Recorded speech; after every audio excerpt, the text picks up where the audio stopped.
Good afternoon, all. This is the regularly scheduled meeting of the Metropolitan Short-Term Rental Appeals Board. We have quite a few cases on today, including a case that's been held over for 2 months in a row. So if you'll forgive us, we are going to try to address that one in a less than orthodox fashion and put this one to rest once and for all. So I'm going to turn it over to Mr. McBroom. Good afternoon. The Metropolitan Short-Term Rental Board of Appeals is now in session for the regularly scheduled meeting of May 22nd, 2024. I am Short-Term Rental Chief Bonnell McBroom III, and I'll be presenting the cases to the board for review in today's public hearing. At this time, I would ask that everyone either turn off their cell phone or put them on silent to not disrupt today's meeting. The procedure will be for staff to introduce the case record. At the conclusion of our presentation, the appellant will present their case to the board along with any person in support. If there is opposition to the case, the board will then hear from those parties.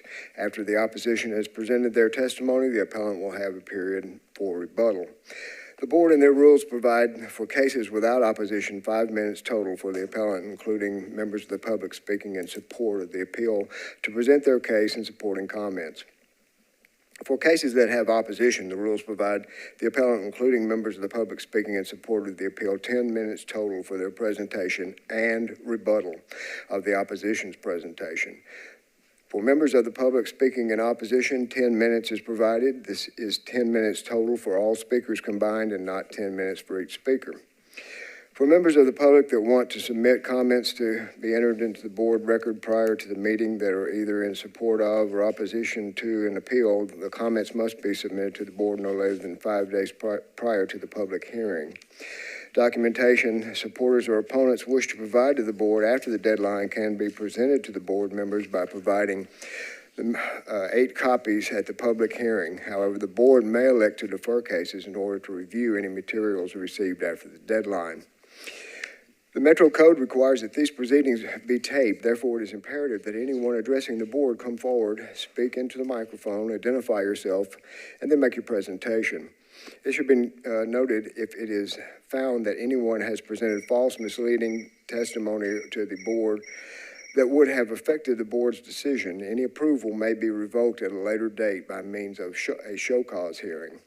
The board will go through the cases set for a public hearing today. After both sides of the case presentations are made, the board will discuss and vote on the case. The board is vested with the power to act on these cases before us today under the provisions as outlined in section 6.28.035 of the Metropolitan Code. The code requires 4 members of the 7-member board to be present to constitute a quorum. The board rules require a majority vote in the affirmative of the members present to grant the appellant's application. In the event the majority vote is not achieved, the case will remain on the board's agenda for the next regularly scheduled public hearing. Applications that fail to receive a majority affirmative vote at the next regularly scheduled public hearing shall be deemed denied by operation of law. Any aggrieved party may within 60 days of the entry of an order appeal the finding of the board under the common law writ of certiorari in accordance with TCA 27-9-101 and following to the Chancery Court within the same 60-day period. After that time has elapsed, the board's decision becomes final and no further action can be taken. If you are an appellant and your case is granted, it will be necessary for you to obtain the permit for which you have applied. It should be noted that the permit must be obtained within 2 years for a board approval to remain valid. I submit that all cases have been filed in proper order. All appellants have been notified by certified mail as required by the code. All affected property owners have been notified, and legal notification sign requirements have been met as required by the code. Chairman Caputo, before we move on to the cases to be heard, we'd like to take this opportunity to recognize any elected officials who are in attendance. Seeing none, absent any other announcements, Chairman Caputo, we're ready to proceed with the cases. Okay. All right. The first case, we need to reopen the public hearing on case 2024-009, the case of Mary Ma at 16 11th Avenue. We have heard this case at length, but Phil Cabucci would prefer to reopen the public hearing so that we can have a little more discussion. Fair? Okay. Thanks for coming back. Because we've reopened the public hearing, do we need to revisit the facts of the case, or is everyone sufficiently briefed? Or does Anne have an opinion? If you would like to summarize it briefly, it might be helpful for everyone here. Mac, do you want to summarize the case? You Yes, don't I'd have be to glad. read the whole thing, but just the highlights.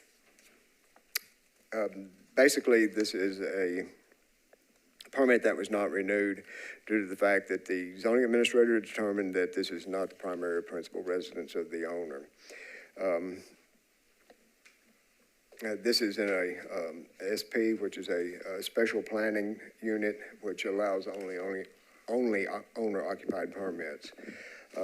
We received a renewal affidavit from the appellant, and the affidavit had the affiant's address as 9490 Crittenden Court, Brentwood, Tennessee. Inspector David Frabbit, who reviewed the document, referred it to Inspector John Feltz to investigate. The investigation began. Sufficient evidence was gathered to determine that this was not the principal residence. It was presented to the zoning administrator, whose decision was to not renew the permit. Great. Okay. So, Would you like to formally have a vote to reopen public hearing? yes, I move that we reopen the public hearing on this case. Do I have a second? And so it is. Phil, I'm going to pass the baton. Could you just vote? Can I see a show of hands on that second to reopen? There we go. I think you guys can vote on reopening it. Doesn't matter. We have enough. We're good. Okay. Ms. Ma, I just have a couple questions regarding the documentation that you submitted. It seems here that you have a lot to say about Mr. Griffith's opposition to his letter, or to their letter, regarding the appeal to your to this case. And I'm just a little I think I'm a little confused by a couple different things. First and foremost, I mean, you say that Mr. Griffith doesn't live in the neighborhood, but he does. He lives in Hope Gardens, which is the neighborhood across the way. And you say here too that he says here that he is seen on multiple occasions bachelorette parties leaving your property. Or he has said that he's seen bachelorette parties leaving your property. But that you have rules that specifically state that bachelorette parties are not welcome. Now, I don't know you. I don't know Mr. Griffith. But I'm a resident of historic Buena Vista. And I have no knowledge of your house, your life, but I've seen people coming and going from that property that are bachelorettes. So I'm a little, like, I feel a little, I feel like these comments here are just a little disingenuous, related to the fact that you don't allow parties when I personally have seen people leaving your house that are party goers. So I want to get to more of a sense of honesty about what actually, if you said in the public hearing, in our last hearing, that you have a home, I believe you said you have a home in Brentwood, right? Yes. And you have a home in, and a home in historic Buena Vista, that we get a deeper understanding of like, how are you, which homes are you living, where do you live? And then which homes are actually being used for short-term rentals? Because it doesn't seem clear to me from this document and from the stuff that I've reviewed. And am I allowed to talk? Of course. Oh, yeah, because last time I was told I'm not allowed to talk, so. When Oh. public hearing is over, you can't. Oh, okay. Public hearing's open, so go for it. Yeah, I think because you missed the last hearing and I have a deck that thick. So I lived at a Brentwood house. That's when I relocated to Nashville. Let me just correct your Yeah. Statement, though. Phil was here. Oh, When we had the public hearing, Phil was absolutely here, Okay. and he wouldn't be participating in this case had he not heard everything. Okay. So that's why we've reopened this hearing, because he had remaining questions from the last hearing, so. I see, got you. Okay? Yeah, I lived at Brentwood before I moved to the 11th Avenue. And then the reason I lived there is mainly for the kids' school.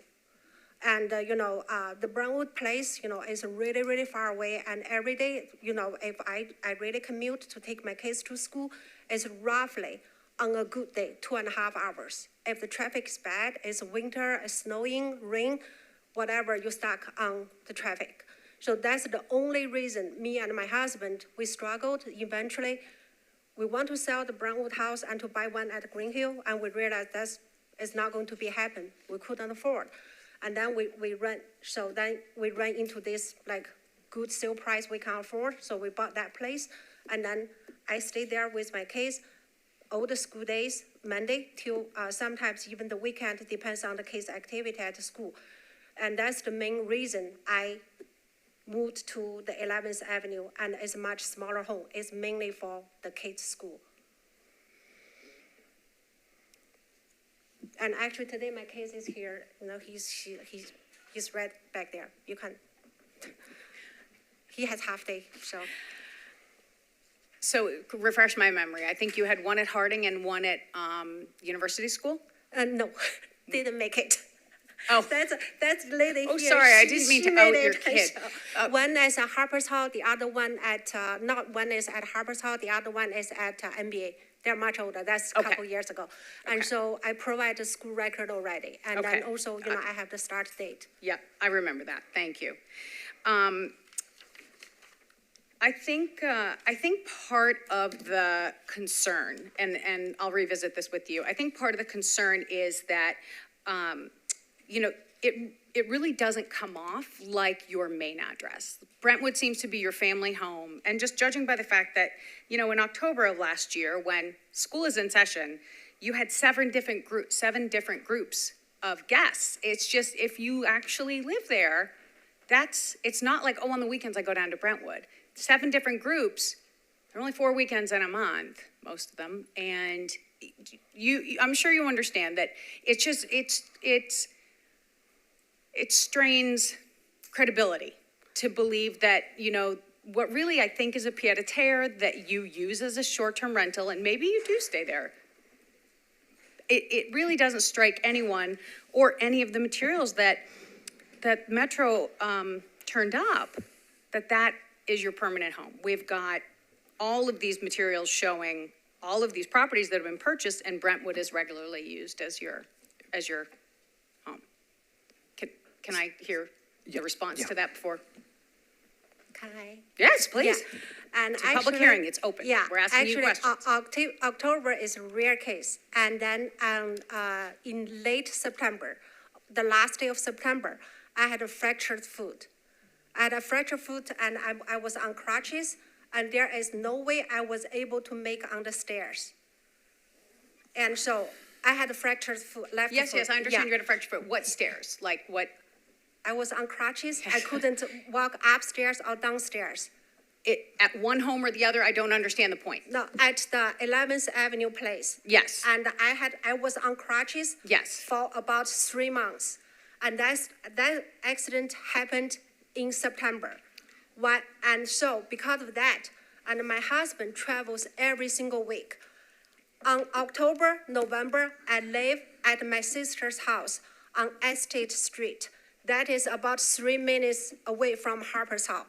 That's the only reason I am very confident to list it October and November.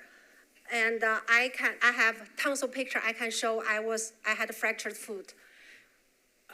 So you're saying there are more stairs at 11th Avenue and fewer stairs at your sister's home? So you stayed at your sister's home and not 11th Avenue because you had a fractured foot and My you couldn't sister's handle home the is a stairs? flat. She Understood. lives on Estate Street. It's Okay. flat. Okay. So, sorry, Sean, go ahead. Okay, thank you. So, we have a letter from Mr. Kevin Griffith, and then we have your response. Really, we're not really looking at the question of whether the property was used as a short-term rental when you had a permit. That's permissible. You had a permit. What we're looking at is the zoning administrator got a renewal and looked at the facts as he found them and determined that this was not your primary residence. And to get an owner-occupied permit, as you well know, it does need to be your primary residence. So in your response to Mr. Griffith's letter, you referenced that the property was listed for rent on Zillow. And I looked, and on February 12th, the property was listed for $6,000 a month. That was lowered in March to $4,500 a month. So was that advertisement for the whole house? Yeah, that's the advertisement for the whole house. We are So under. thank you. Yeah. I have a hard time understanding how you could rent your primary residence out on a month lease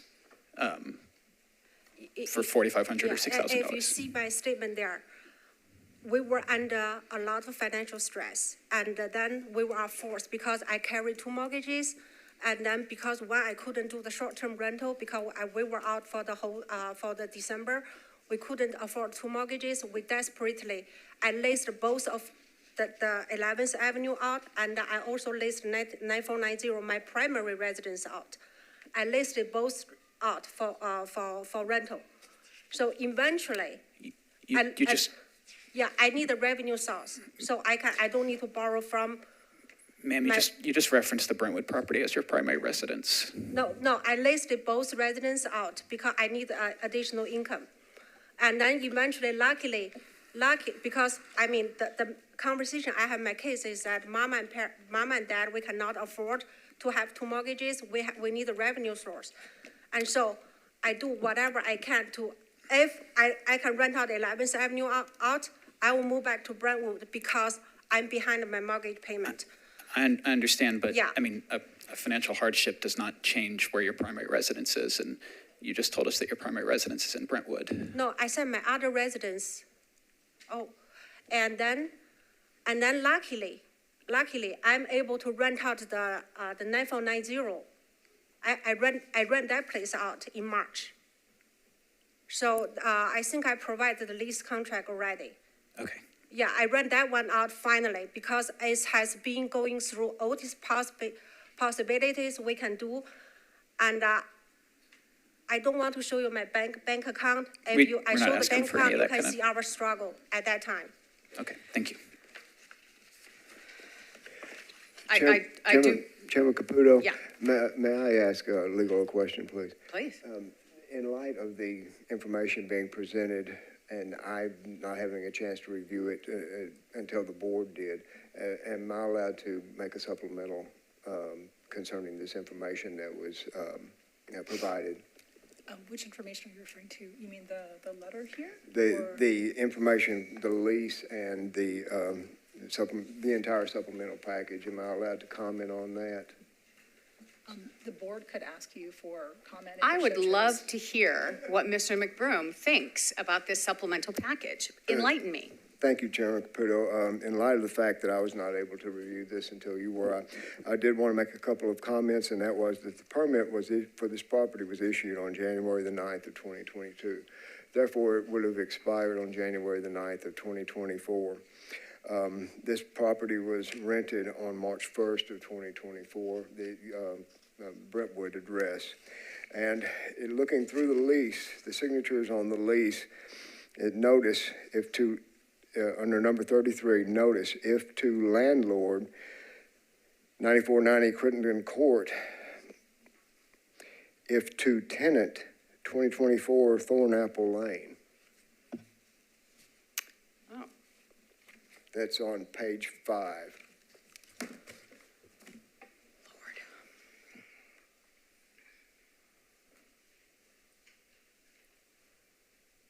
Can I see a copy of that? Just so I don't have to pull it back up.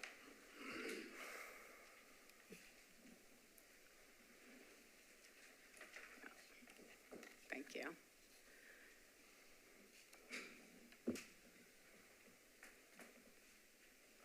Yeah.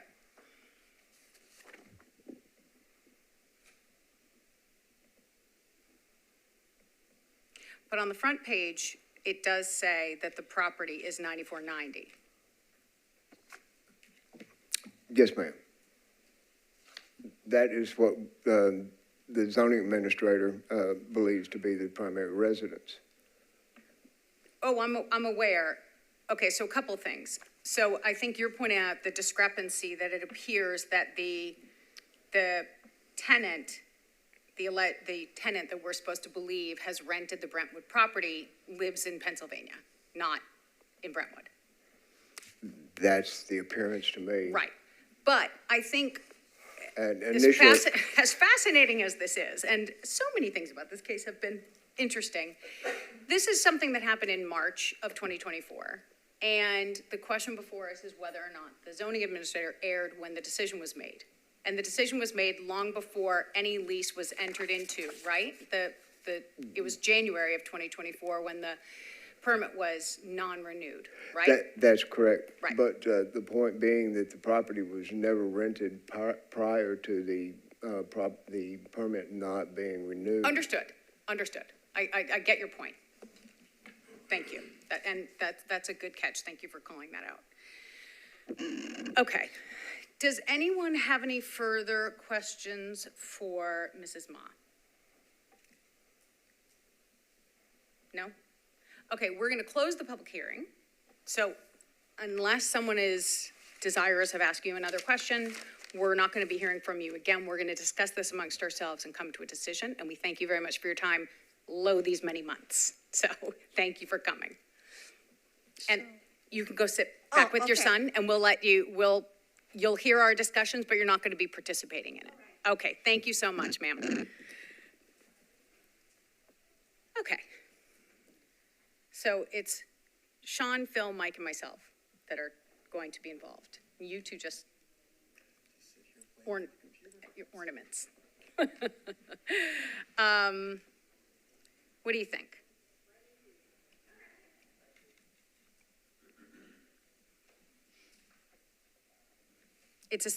We've heard so much, and this has been going on for so long, but it is a simple question. Did the zoning administrator err?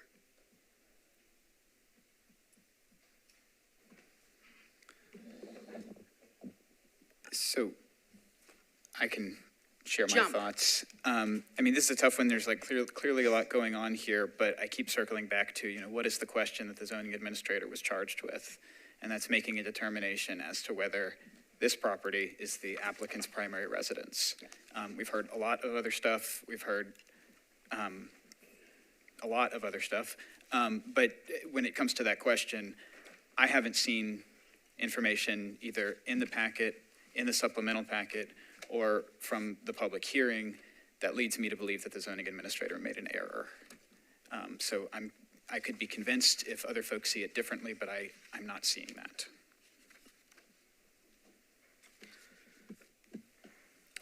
I'd be ready to make a motion. We'd love to hear it. Motion is that the zoning error did not err in the, Your motion is that the zoning administrator did not err. The zoning did not, yes, Okay. thank you. That the zoning administrator did not err in this case. Do I hear a second? Second. Okay, can I see a show of hands that those that agree with this, that support this motion? Okay. So there won't be any relief offered in this case. Ms. Ma, we appreciate your time for 3 meetings in a row, and we apologize it took this long to come to the decision, but our decision is that the zoning administrator did not make any errors in this case. So thank you again for your time, and we greatly appreciate it. Okay, next case. The next case is 2024-010 involving 314 Hancock Street, Miriam McCarr, advertising and operating prior to obtaining a permit. Is the appellant here? Is there opposition present? This is a SP zone district, which again is a specific plan, and this SP allows only for single-family dwellings, which limits it to owner-occupied permits. On May 16th of 2020, the permit is governed by 2023-187, which requires a one-year wait period. But the board has discretion under BL 2023-136. Just a reminder of what that discretion includes is, number one, intent, whether the appellant did knowingly commit a wrongful act under this code. Number two, injury to the neighboring residents and properties, whether the granting of relief will be injurious to other properties or residents in the area. Number three, undue hardship, whether the failure to grant relief would result in exceptional practical difficulties or undue hardship upon the appellant. However, any such hardship or difficulty shall not be self-imposed, created by the actions of any person having an interest in the property. And number four, furtherance of public policy, whether the granting of relief will substantially impair the intent and purpose of the code. All of the cases after this today will be under this same discretion. Great, thank you. On May 16th of 2023, the appellant acquired 314 Hancock Street. On October the 7th, 2023. Can you hold on for 1 second? I'm so sorry. Do you mind asking whoever's talking in the hallway to take it down a notch? It's just a little distracting. Sorry. Yeah, sorry about that. I'm easily distracted.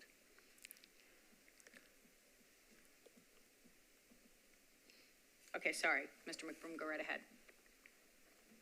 On October the 7th, there was a short-term rental hotline tip for advertising and operating without a permit, accompanied by caller-provided evidence. On October the 10th of 2023, an email, RFS, which is a request for service for operating without a permit, was submitted on the hub Nashville.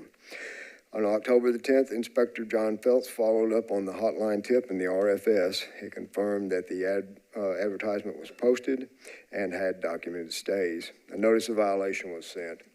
October the 26th of 2023, Metro Nashville's compliance contractor, Granicus Host Compliance, identified the Airbnb website advertisement.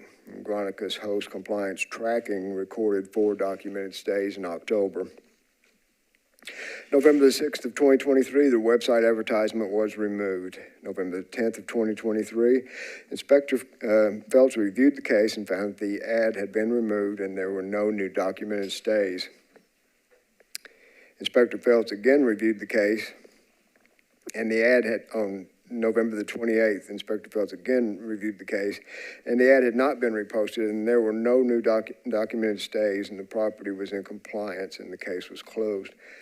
February 22nd of 2024, Mr. Charlie Fenner, a sales executive with Vacasa Nashville, a vacation rental management company, submitted an owner-occupied STRP permit on behalf of the appellant. On this same date, Inspector Robert Osborne processed the application and found that the property had operated as an STRP without a permit and that it was cited with a notice of violation. Inspector Osborne emailed Mr. Fenner and wrote, "I've reviewed your short-term rental application for 314 Hancock Street. The property is operated without a permit. Per Metro Code, we cannot issue a permit for to the property that is operated without a permit until a year has passed since the last operation. You may apply on November the 1st of 2024. If you think we erred in the decision, you may appeal to the short-term rental board." February the 23rd of 2024, Mr. Fenner sent an email to Inspector David Frabit, in which he wrote, "I think Miriam spoke to you, but she would like to appeal this decision. She was with a different property manager last fall who told Miriam that she would be obtaining her STR permit for her and never did. Miriam thought that they were operating legally. Do you think that we can proceed with this new permit as she is working in good faith and has a more trustworthy property manager in her corner at this time? Inspector Frevitt replied, unfortunately, the law does not allow for us that flexibility. Miriam will need to wait until 11/1/2024. If she appeals and a different outcome results from that activity, I will proceed with the appeal documentation for Miriam. On February 20th of 2024, the appeal was filed. Aside from the two previously mentioned complaints, there was an email in response to the neighbor notification letters that is in opposition to granting the appeal, which claim that the property is not owner-occupied. Additionally, several of the appellant's documents go back to 2109 Woodcliff Drive, Smyrna, Tennessee. Ms. McCarr is a realtor and has the property listed for sale on homes.com. Okay, is that it? Yes, ma'am. Okay, super. And just going back to the top, refresh my memory that the application was for an owner-occupied or a non-owner occupied? This is for an owner-occupied. Owner-occupied, okay. All right. Very good. Anyone have any questions for Metro before we hear from the appellant? No? Okay. Hi there. So there should be a button there that will open your microphone. No button? There you go. Great. So you'll have since there's no one here in opposition to this case, so you have 5 minutes to tell us about your situation. Don't feel you need to take the whole 5 minutes if you don't need it. And then we may have some questions for you, and we'll figure this all out. So Okay, tell us about your situation. in the best summer, I went on vacation to my country for 2 months. After I came back from there, my youngest son was accepted in Lipscomb College. And, this is very close to downtown. In the meantime, my husband has an issue in his ear. He needs to visit Vanderbilt, like, a lot of time, and I have a record of this. He just done surgery last few days, and I felt that I need to be close to the downtown, and my son is staying there very late, and he need to... I'm out of practice. I should have asked you to state your name and your address. Go right back to what you were saying, but state your name and your address for the record. My apologies. No problem. Sure. Is this enough? So my name is Miriam Macker. I'm here for 314 Hancock Street. You're here for 314 Hancock Street. Is that what you're telling us is your primary address? Correct. Okay. All right. Now, you can jump right back to where you were. I apologize for interrupting. Okay, so because we're not like, we're staying there, but my son going back and forth there, I'm staying there because of my work and because of my husband. I felt that I can have I have 5 rooms over there. I may have someone else like rent some room over there, and I start working on it. Someone referring me is that property manager. Her name is Angie Hannah. She started working. I have no experience about the short-term rental at all. I am real estate agent, but I have no experience about the short-term rental. So I asked her to issue a permit for me and move forward. I give her all the document. I have email about that in Arabic text between me and her. She said she's gonna finish everything for me and have the permit ready. And I thought she done all of this. She started to have some things with me in the home. After like a couple months, she told me I need to issue the permit. I asked what's going on. She said, no, I did not issue the permit because they're not replying to me and they're not, I could not issue it. I said, what's going on? She said, I have a hard time issues this time. And she started to say, I didn't say, I said that time. Then I started to, I asked her to remove the property from the website immediately, and she did. Then I started to work with another company to issue this permit for me. When I started to work with the other company to issue a permit for me, they took a month to do an inspection and like accordingly work, like professionally work, because they asked me to do some fixing in the house in order for me to issue this permit. And it took me a long time. So when we passed the inspection after a few months working on the issues, she started to apply for the permit. When she started to apply for the permit, I figured it out that I have a violation, which I was not aware of. I have not heard that the city was aware of that and sent me something. And I've been told that it was communicated with her and the other agent. She did not tell me at all. And I'm here now to say I have no idea if she did not issue the permit that time for me. Okay. Terrific. Any questions for, is it Makar? How do you say your last name? Makar. Makar, I didn't want to butcher it, sorry. Any questions for the appellant, for Mrs. Makar, before we discuss? No?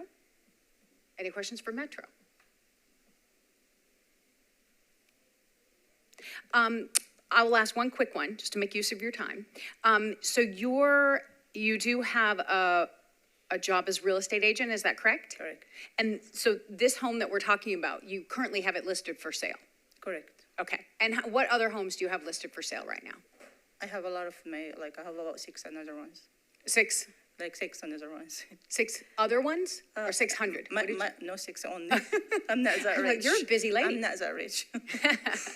And where are those homes located? Some of them in ENIAC. Sorry, I have very bad memory. I have two, one in Laverne, maybe not under my name, my husband's name, or another client name, but I have about 6 listed under me there. Okay. All right. Do you Very have good. Go ahead. One quick question for you. Sure. I'm not seeing it here in the documentation. I'm sorry if I missed it when you were speaking. Did you have a company representing you doing with your STR permits prior to Vacasa? Currently, yes, I have Vicasa. Yes. Vacasa currently, correct? Currently, they did not start yet because they found it out I have a violation, which I was not aware of. And who was it another company before that, or was it just Yeah, some, like a was a- contractor? It was just a friend or a contractor? It's not a friend, someone referred her to me and I said she has a company and she did not. I was very Okay. busy coming from vacations that time, Okay. catching a lot of my work, and I relied on her. Okay, thank you for clarifying. Sure. I have a question. Sure. Do you, with that previous company, do you have any documentation from them that shows that they were representing you at that time? I have about 6 screenshot Arabic message, text message, but they're in Arabic. Okay. Do you have anything that we could review? Yeah, I have my phone. Can I bring my phone? I'm not sure how we can do I have Arabic that. translated. There's one thing that we could consider, but we don't have to. If you really wanted to see these emails, they could be provided to us, and we could translate them ourselves. It will be clumsy, because Google fine. translates clumsy. But that would require you deferring until the next meeting, because we would need time to review this. That's fine. Is that fine? Sure. Is that fine, Ann? Yes, it is. Okay. You made a motion to So defer the case. you're going to need to forward those emails as is. Do not make any alterations to them. It's our text message, so Sorry? text message, a phone text message, not emails. Okay, well, if you can do them as screenshots. Sure. And share them with Alicia, Okay. okay? And then we will revisit your case next month. Okay. Okay, what? Yes. Microphone. Before we actually agree to defer the case, do we think that proof of an agency relationship between her and the first company is actually germane to the ultimate question? I think it adds to her credibility. I don't think it changes my position. Right. And if you guys want to, we don't have to do this. I mean, I think it adds to the appellant's credibility. I asked the If question, indeed someone so- had, right. I mean, I think that, as you said, it doesn't necessarily apply to whether I think that whether there's an error or not. I think that it applies to we have discretion on this case. And so that's kind of where I'm going with that. Got it. I don't want to reveal my hand, but I guess I kind of did. Got it. Got it. Cool? Satisfactory? Yes, yes. Can I also just add that I agree with Mike, but I think that the relief aspect Yeah. plays a big role. Yeah, here. now that we have this ability to offer some relief, we want to take all these factors into account. I'm fine with that. Cool? Yes. Do I need to do anything, Ann, besides make a should- movement to defer? Oh, right, there should be a motion seconded and voted on. to Okay. defer. So I move that we defer this case until next meeting in order to further review materials. Do I hear a second? Second. Can I see a show of hands? Very good. Okay, thank you so much. And get those right over. And again, screenshots as they exist, Yes, with no ma'am. editing. Yes, ma'am. Okay, great. We'll see you next month. See you. Okay, next case.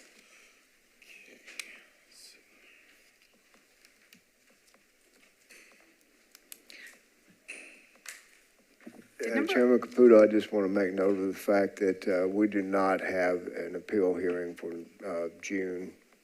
Oh, shoot. Ma'am? Yeah, I think you'd want to call her back very quickly and. Ma'am, maybe you Mrs. wanna- Makar? Why do, we don't have a meeting for June? We didn't have appellants. Oh, can we have one? Can, we have a long docket today. Can she, Oh. can we do it now and just bring her up on the heels of what we're hearing today? Okay. It's like the most unorthodox day we've ever had, and we have a lot of them. We don't have any other appellants for next month, so we're not planning on having a hearing, which means you would be delayed until July, which is terrible. So, do you have your phone with you? Yeah. Can you take those screenshots? Yeah. Yeah.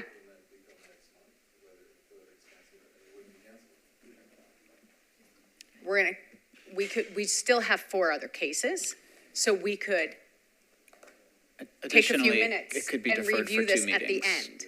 The motion could be amended to defer for 2 meetings. Wait, I'm going to show you some cool tricks. You actually, do you have a current iPhone, like 13 or later? It's a really good answer. It's a really good answer. I will, yes, I'm a lemming. I have an iPhone. I'll show you how it works. Okay. Wait, are we going to be translating with an app? It's Google, there is a translation on, I would feel more comfortable if we're not using, I would feel more comfortable if we're using translated materials by like a responsible party, not an app. you can. Yes, you can. It's, yes. Yes, you can. Do it all the time. So, hold on, you guys, we gotta figure this out. So here's the deal.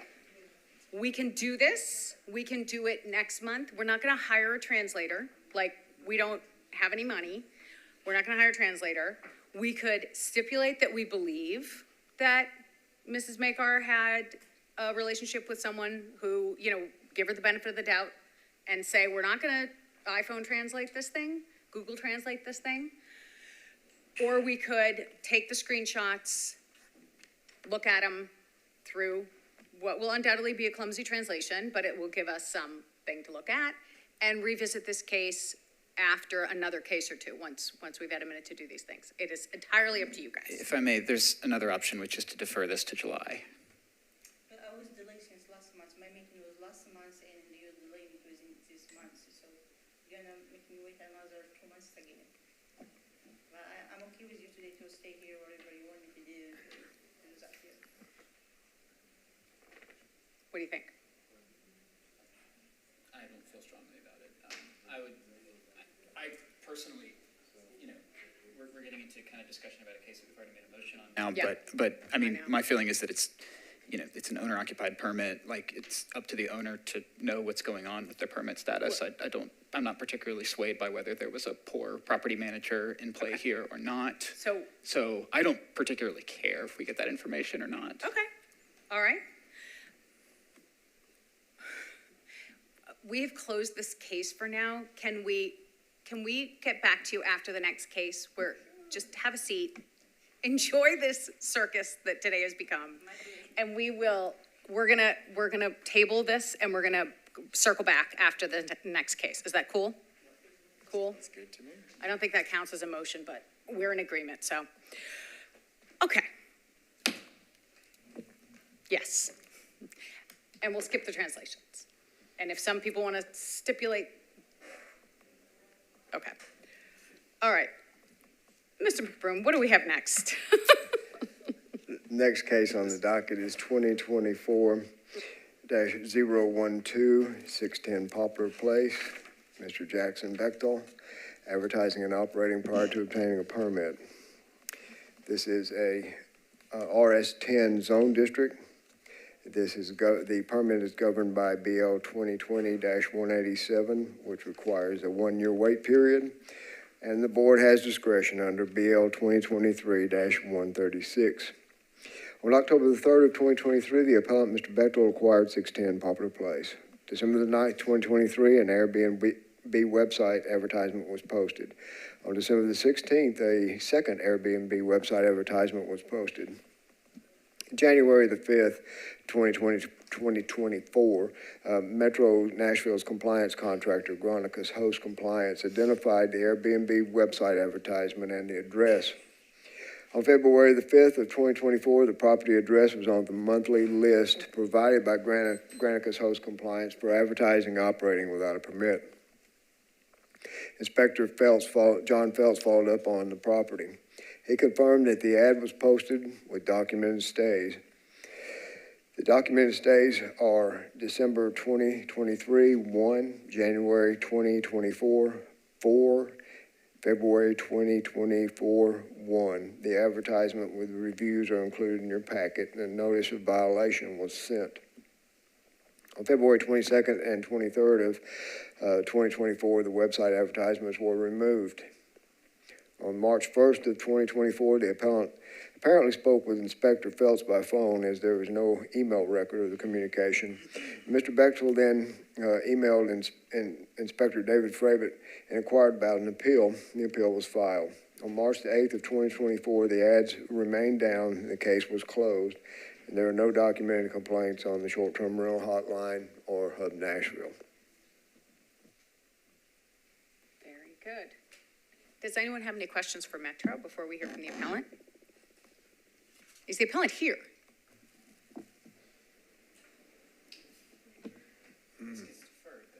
Jackson Bechtel is not here. I wish we'd asked that before we My heard apologies. from you. That's okay. So that will be deferred. And correct me if I'm wrong, case number 011 was withdrawn. Is that correct? Removed. Okay. And 012 is a no-show, so that is deferred. Okay. Marcus Henry. If you don't mind, I just wanted to clarify regarding what just took place. So if you wanted to reconsider the motion to defer, you could have a motion to suspend the rules, and you can kind of bring back that motion, to vote on that, and then bring back that motion, have a motion to reconsider your motion to defer. And if you choose to reconsider that, just kind of you'd be back in the place where you were before you had that motion to defer, if that's the place where you'd like to be. Are we talking about Mrs. Makar's case? Okay. Yes. Okay. Because I don't need to do anything about the people who didn't show up, right? That's Correct. just No, automatically that's deferred with no. correct, yes. Okay. What's the feeling? Shall we circle back to Mrs. Makar? Yep. Well, I'm asking. What's your choice? No, I know. Yeah, yes, Okay. to consider this. Okay. So moved? Okay. Second? Show of hands? Okay. Come back up. We're going to hold on case 13, and we're going to revisit with Mrs. Makar. We also need a motion. So do you want the motion to reconsider now? Yeah, before we're you going to do- have a, Okay. do you want to make that motion? Yeah, so we have now suspended the rules allowing us to make a motion to reconsider previous action on this case, which was a deferral. So I'll make a motion that we reconsider previous action. Do I have a second? Second. Okay, and And show of hands? Great. All right, so now you are as if no motion had passed to defer, and you can begin from there. Great. I love being able to erase all that. Okay. So I'm trying to remember where we were. We'd had your sharing of your experience, and we were in the midst of asking questions, and that's when we interrupted ourselves. So the question at hand had come from Mr. Capucci, and he was asking, did you have a company you were working with? And you were telling us it was just kind of an individual person that you knew. She doesn't have a formal company. Is that correct? The first one, not. Okay. Okay. Great. And then when I did something, if I was aware of the violation or anything, I wouldn't go to work with another professional company and ask her to apply for the permit. I was not aware of anything. I was surprised. Sure. Okay. You were surprised at the existence of... A violation. You were surprised at the existence of a permit requirement, or you were surprised at the existence of the violation? Violation. Okay, so you knew there was a permit requirement, you didn't have one. Yes, and for that, I did hire the other big company that he should have good name to work on it. I do not want to repeat what happened in the past. Did you at any time give the first company orders to apply for a permit, knowing that there was a permit requirement? Sure, she said she's going to finish everything to me, and I relied on her. Okay. But you did share with us, ma'am, that she shared with you, oh, they're not getting back to me. Like, you knew you didn't have a permit because, No, I didn't know that I don't have a permit. She said, we're ready to go, give me all your documentation, that documentation like bank statements, socials, drive license, everything she needs Yeah. at time to issue the permit. After a month, she said, come, where is let us apply for it. I said, you already did. How come you did have, like, we worked on the business and you did not have a permit? She said, no, I could not do it. No, I tried to call them. They're not flexible like before, and this kind of excuses. I'm sorry, so I misunderstood before. So you're saying that she said to you, oh, they didn't get back to me, what have you, after you found out that you were in violation? No, I didn't find out I'm in violation until like February when Vicesa company come to you to apply for it. Okay. Because there is a big gap between the first company and second company. Sure. Because the second company come to do her work accordingly and professionally, and she went to start with inspections, and they found some windows need to be in a good size over there. And so, changing the windows, I changed all windows there. It took me like about 2 months. And when finished everything and came back to you to issue that permit, they found it out that I have a violation. Sure. And the previous agent, she did not notify me anything about that. Okay. She never presented any application materials for you to sign, or had you authorized her to do all this, She did send me something to sign, and she asked me about all my documentation, like social and paperwork, and the hood to approve that I'm owning the house. okay, and you did sign those papers? There's no kind of any signing any contract with her that time. No, I don't mean as to your relationship with her, I mean the permitting paperwork. Did you sign those? No, she said, I'm going to do everything to you. We're ready. Okay. I review myself, and I'm sorry, I was supposed to ask, Right. but like I didn't think about it that time. And there was no formal agreement between you establishing a business relationship, authorizing her to do these things. You just said, do them, and she was going to do them. No, I was learning that time, and everything I asked her, where is the contract? Where? And she said, yeah, I'm working on it. And I think she was aware of violation. She did not tell me. This is what I figured out later. Got it. Okay. Any other questions for the appellant before we revisit this case? I guess the question is for staff, and I don't recall the specific rule that for someone to represent someone else in a short-term rental capacity, is there a certification or something? I remember there's some kind of a hurdle, right, that they have. I can't just do it for Phil's Airbnb, right? No, there's a permission affidavit that has to be signed. Okay. And to that end, Mac, if I wanted to run an Airbnb and I had a company doing it for me, would I still need to sign the application to get a permit? Or would that company be able to do it on my behalf? By signing the affidavit as part of the application package, that's all that's necessary. Okay. They act as your representative from that point forward. Got it. Okay. Wait, but you're saying that the owner still needs to sign the initial The affidavit. application? Absolutely. Yeah. They have to sign the permission affidavit. They have to sign the permission affidavit Which to even names- start the application process. As part of the application package, they need to sign an affidavit that says that they are giving permission for this person to make application in their stead and to represent them. Okay. I would also like to add that we've researched that we had not received any application for this property prior to the one that was denied recently. Understood. And this is why I'm less interested in hearing or in seeing the materials that might or might not prove that there is an agency relationship between. I think we have sufficient facts before us Yep. to make a decision. Okay. And if we choose to reduce the waiting period, I think based on the fact that there are not a ton of documented stays. Oh, yeah, No. that's a great No, question. Sorry about we that. haven't, but I think it's okay. I think it's okay. I have just a housekeeping question for you. In the upside Do you have any other short-term rental properties that you own currently? No, if I do, I would learn, but I did not. This is my first time dealing with it. Okay, and so you've never owned one prior to this, correct? Okay. And do you still own 2019 Woodcliff Drive in Smyrna? Correct. Okay.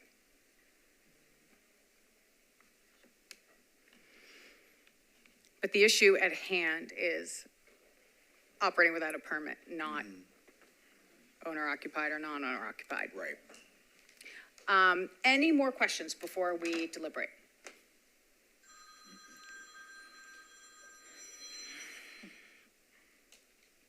Okay.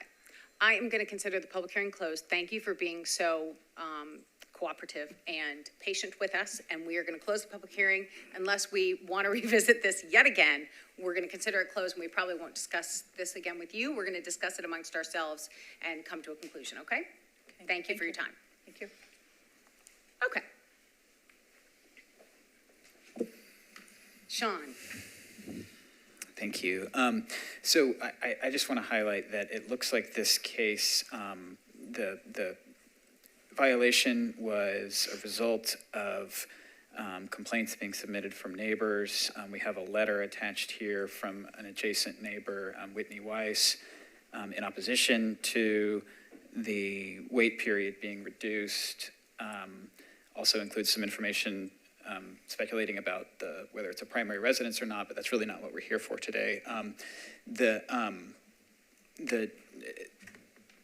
fact that this was a complaint, a neighbor complaint generated issue is a little bit concerning to me from the new parameters we have for granting relief. Because it's clearly having some kind of tension with folks in the neighborhood. The policy of, we will also have some guidance about, is this congruent with the policy? The policy of the wait period is, the goal is compliance there. You can't pay a fee to get out of it. There's no, the goal is to have a deterrent to folks not getting permits, and that's what the year wait is about. I think we've seen some interesting cases in the past where, there was a property transfer, like a bona fide, property went from one owner to another owner. New owner didn't know there was an injunction or a wait period on the property, and then, we've kind of thought that was interesting. I mean, I have a hard time getting to a place where I would be interested in reducing the wait time in this case, because one, it's complaint driven, and two, I mean, the whole purpose of that policy is compliance, to make sure that folks are getting their permits. And if we set a precedent that you can basically just make an appeal and say, well, we screwed up, sorry, and then we that reduces the deterrent that policy has on folks operating without a permit. So open to other arguments and hearing different perspectives on that, but that's where I'm starting with this one.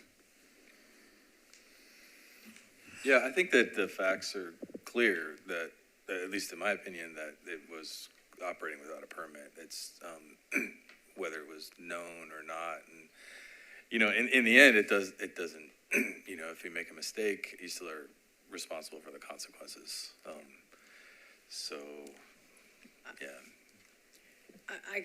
I agree with both you guys. I think too, when you consider that it was complaint driven, which is, really something we always do take very seriously. On top of that, part of the complaint is, I think, and we do take everything into consideration now because we're considering relief and we have that discretion.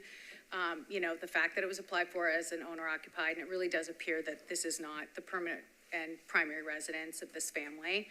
I think that's another factor, but I also think too, and not to be harsh, but it's everyone's responsibility to follow the rules and follow the requirements. And I think it's particularly important that real estate professionals who have so many responsibilities that are required of them, not to hold them to a higher standard, but it's a little bit like, gosh, these are pretty basic requirements and Well, and Can I push back on the complaint for a second, though? sure.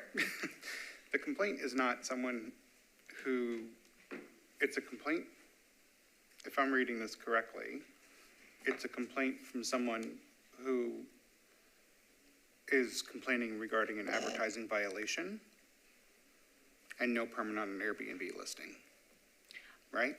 Is that what I'm reading? I think this person also points out, I don't know if this person also points out that they don't suspect it to be a owner-occupied property. Do they not? There's another email, Phil. Okay. I'm trying to tell you what page it is in the summary. It's 27 in my 27. case summaries packet, page 27. Thank you. And that is the reference to the complaint about New Year's Eve celebration. Oh, right. Okay, thank you.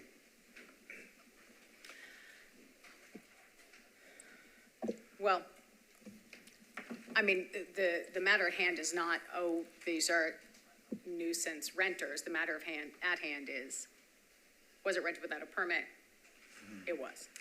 Yeah, I'm not as swayed by actually if it's owner occupied or not, or the complaint. It's just the facts are that there was that there was no permit and it was operating. Unfortunately, that's pretty clear for me. We have to look at this in a narrow scope, and the narrow scope is whether or not they advertised and operated prior to the permit. We can't consider the owner occupied. It's not part of the discussion, but I think you can separate out the complaint from the owner occupied because of the third factor under the new standard, which is the second factor, which is the injury to neighboring residents or properties. Right. So I think, and I understand that looking at those on their face, there's the potential muddle between the two, but they're actually in two separate buckets. So I just want to clarify that for the record, for our purposes, that we cannot consider the owner occupied, but we can consider the complaint as the second factor within the new ordinance. I agree. I think we leave ourselves vulnerable to appeal and overturn if we throw that in there. For me, it's the diligence failures, sort of at the beginning, sort of no effort to sort of having some knowledge that there were permitting requirements, but doing nothing to initiate that process when the responsibility was hers to do that, even if you assigned the remainder of the process to an agent, and then not checking up and sort of just assuming that things were happening and not really taking any effort to be aware, making any effort to be aware of what's going on with the property. To me, that militates against any sort of reduction in the waiting period in addition to the other things.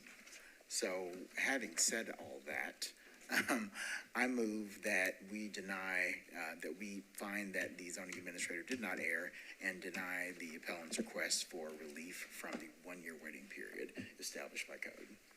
Second. Second? Okay, can I see a show of hands? Okay. All right, Ms. Maker, thank you so much. Any opposed? Were there any opposed? Yeah, Phil was opposed. Okay, thank you. So thank you, Ms. Maker, for your time. I appreciate your willingness to stick around while we revisited your case, but there won't be any relief offered. And as you saw in the materials, you are free to reapply on the 1st of November of this year. Thank you very much for coming in. We really appreciate it. Okay. So, Mr. Henry, thank you for your patience. Could you join us?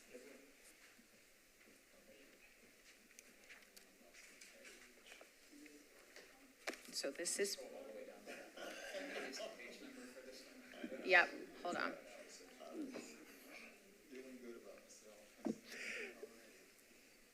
Is there opposition to case 2024-013 present? Seeing none, are we ready to proceed? Oops, I went too far. Bear with us.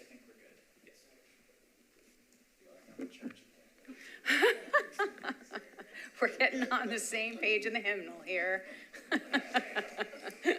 Okay, everybody on page 79? Amen.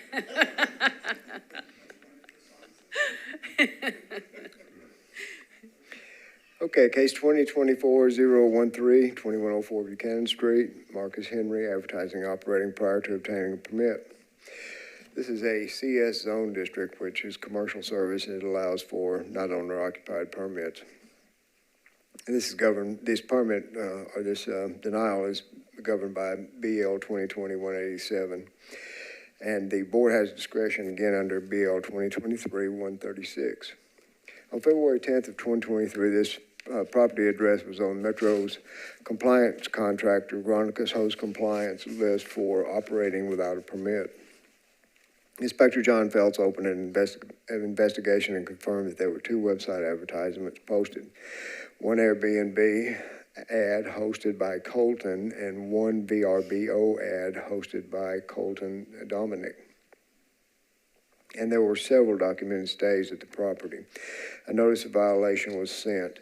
The website advertisement on February 27th of 2023, the website advertisement remained posted.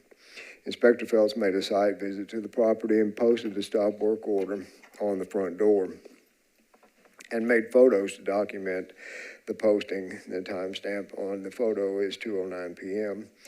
At 3:09 p.m., the property owner emailed Inspector Phelps, and the following email chain ensued. Hello, my tenant informed me of a notice placed on the door of my property.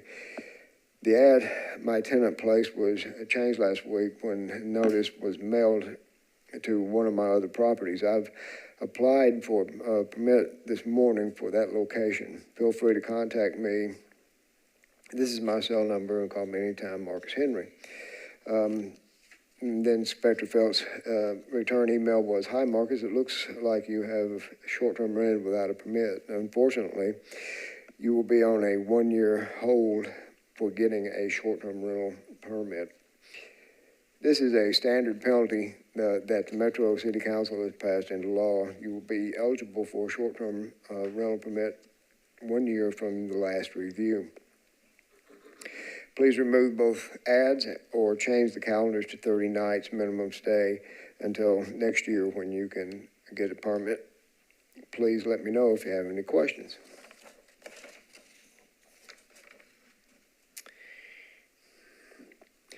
And Mr. Henry's next email was, I'll also notify the tenant as well. I won't be penalized for someone else's mistake here. I'll be glad to attach a non-short-term lease or even meet at the codes if necessary. And Inspector Phelps' next email was, hi, Marcus, the ads are still up and need to be removed. Please have the tenant delete the ads. I do not want you to suffer for the tenant mistake.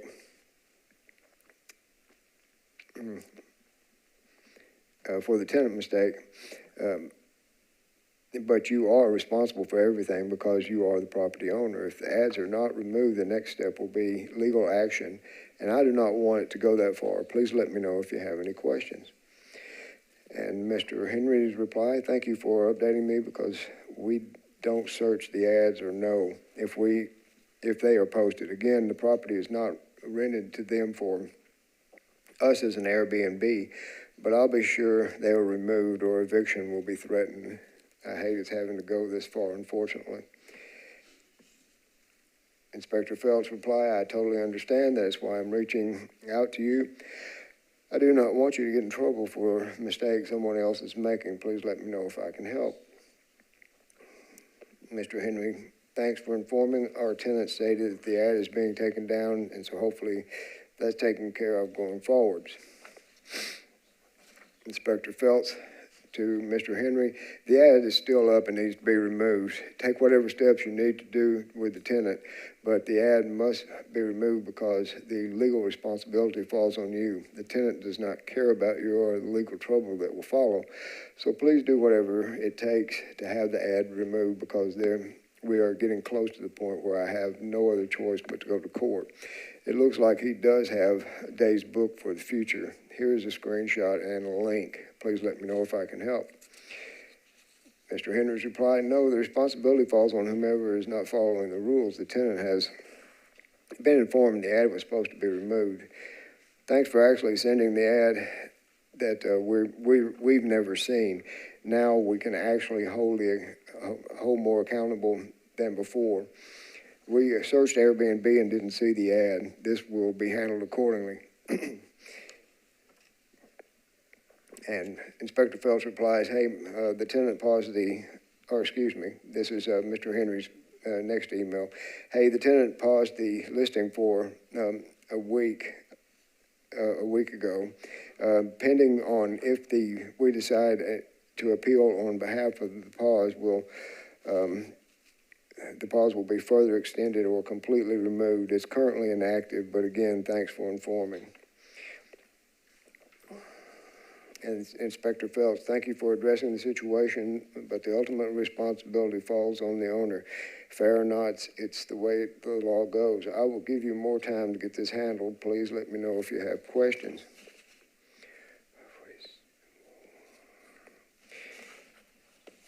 And then Mr. Henry's reply, yeah, after checking the ad, I see they've gotten themselves into a mess with these bookings. I'll give them 24 hours to remove the ad and by the weekend to shut down activities. It will be monitored for the next few days closely, and if not removed by the weekend, we'll contact the short-term site directly ourselves. On May the 16th of 2023, the website advertisements had been removed and not reposted. Inspector Phelps closed the case. To summarize, it appears the owner had a long-term renter in the property who sublet the property on a short-term basis without knowledge of the owner and without a permit.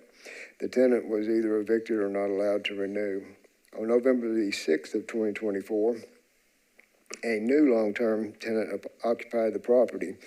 A new Airbnb website advertisement was posted, hosted by Courtney and the new long-term tenant.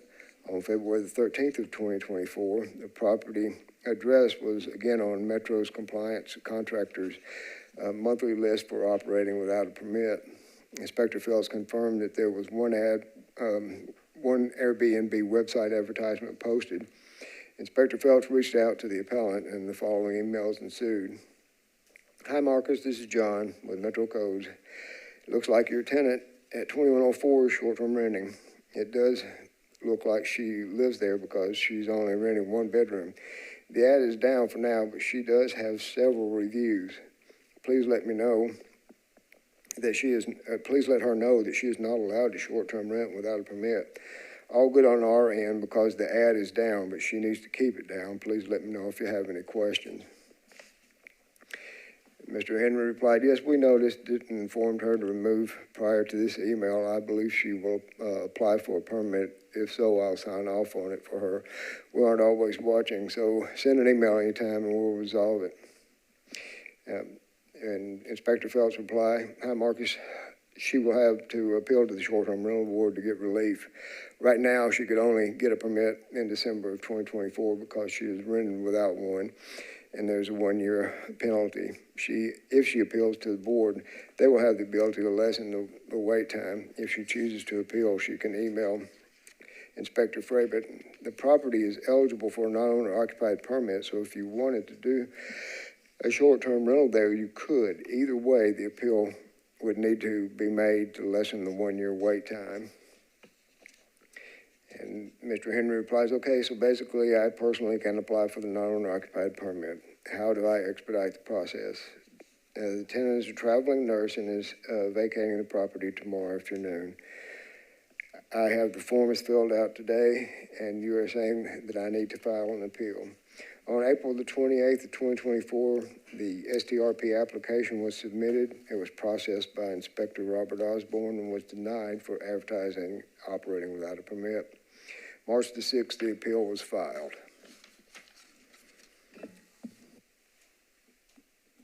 Does anyone have any questions for Metro before we hear from the appellant?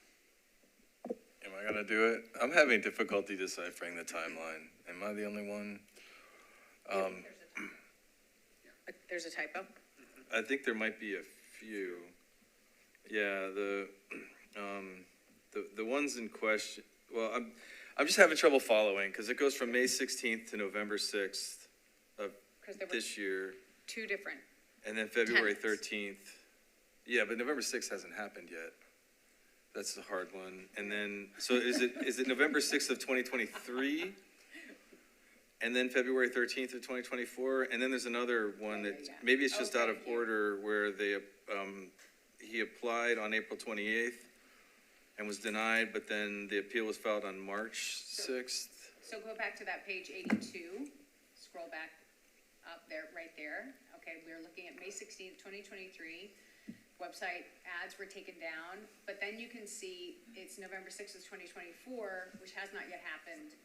So that should be That is a 2023. As a typo, it should be 2023. So Okay. new tenant in November of 2023 and new ad.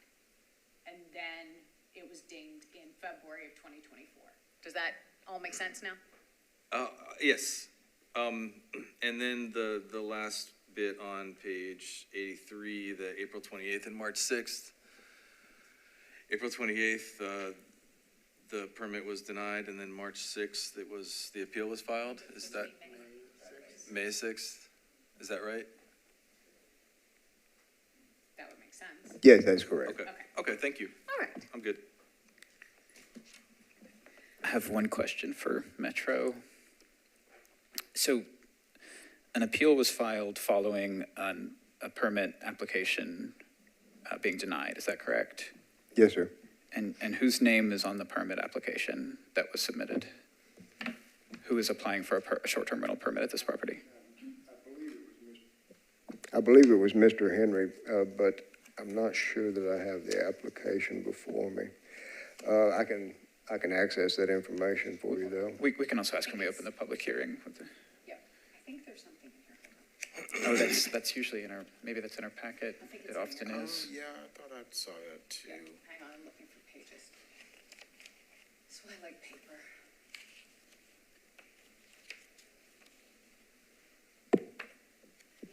Here we go. Yes. Yes. Oh, no, I'm sorry, this is the appeal, not the application. Page 118 is the appeal. Well, we can cover that in the public hearing. It's safe to assume that Mr. Henry applied for the permit. Mr. Henry would be the only one with the legal right to apply, correct? You can sign off on another person being able to do it. Got it. Okay. Any more questions? Okay. Mr. Henry, is there anyone here? Oh, sorry, go ahead. On the last email prior to the April 28th, 24 Yep. application being submitted, Mr. Henry states, "I have the forms filled out today." Right. Okay, thank you. Okay. Is there anyone here in opposition to this case? I don't know if we asked. No opposition. Okay, terrific. Mr. Henry, you're going to have 5 minutes. Okay. Don't feel like you need to use it all. And then we may have some questions for you. So if you could start by giving us your name and your address for the record, and then tell us about your situation. Marcus Henry, property address is 2104 Buchanan Street. Property address or your address? That's property address. We need your My address. physical address is 2413 Dewington Drive, that's Murfreesboro, Tennessee. Very good. Thank you so much. And go right ahead.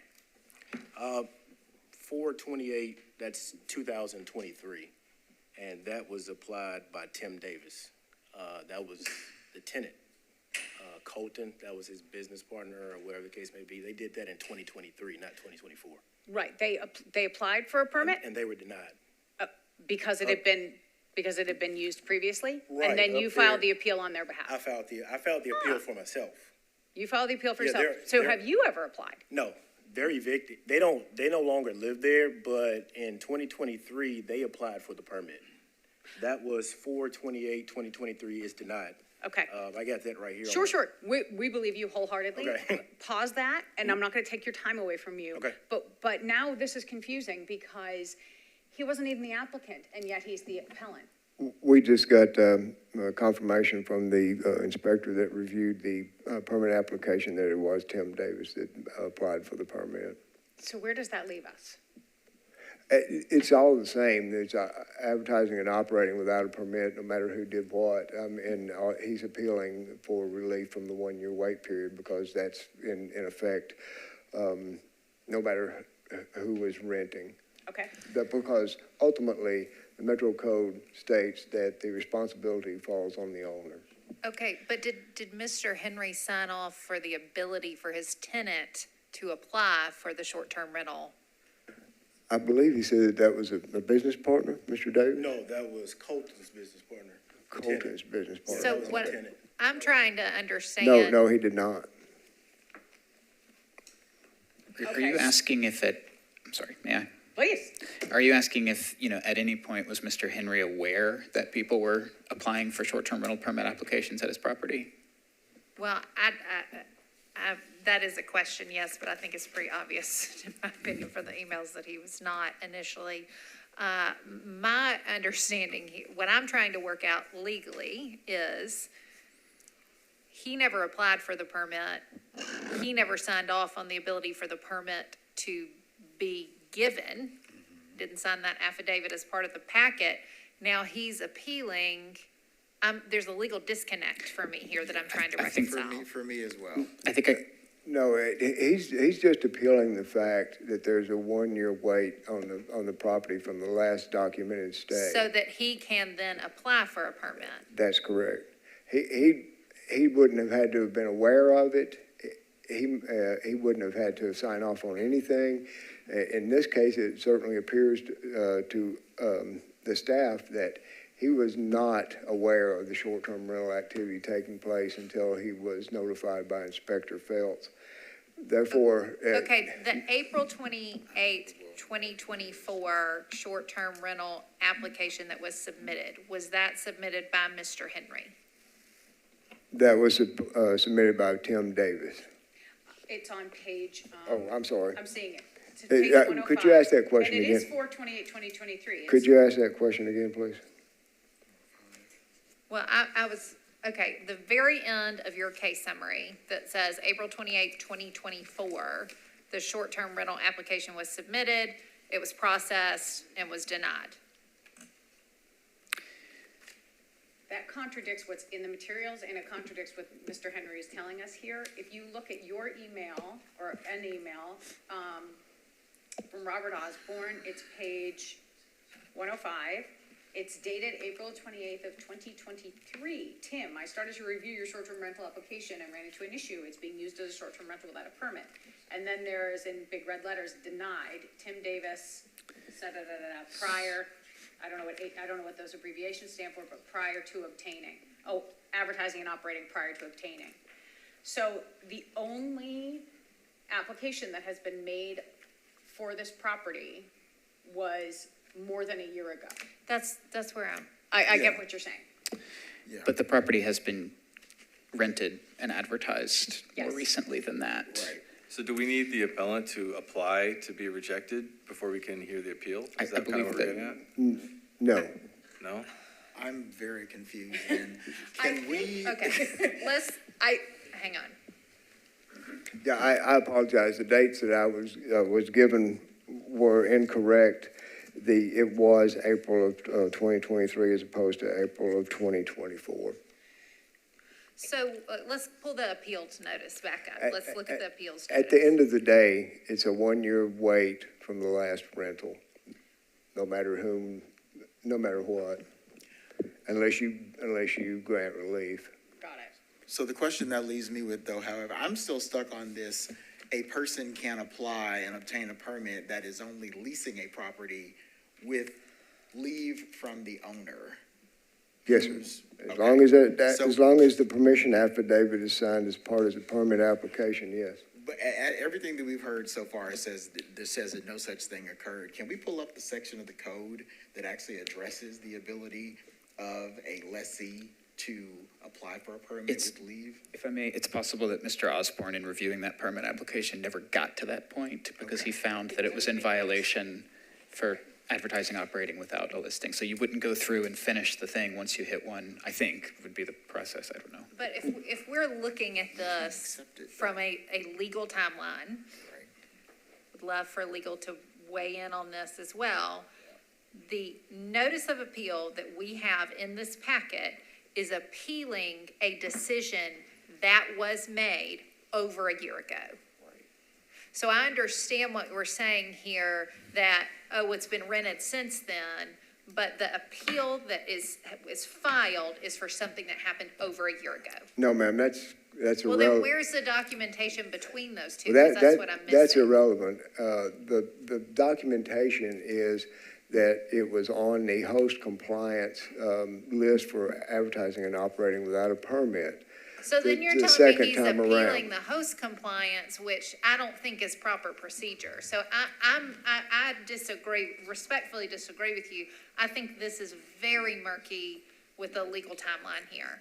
No, ma'am, it's, if you don't mind my saying so, you're overcomplicating. It simply was advertised and operated prior to obtaining a permit, so it's on a one-year wait period from the last documented stay. That's how the ordinance reads. And I understand what you're saying. I fully understand it. There were documented stays according to Metro.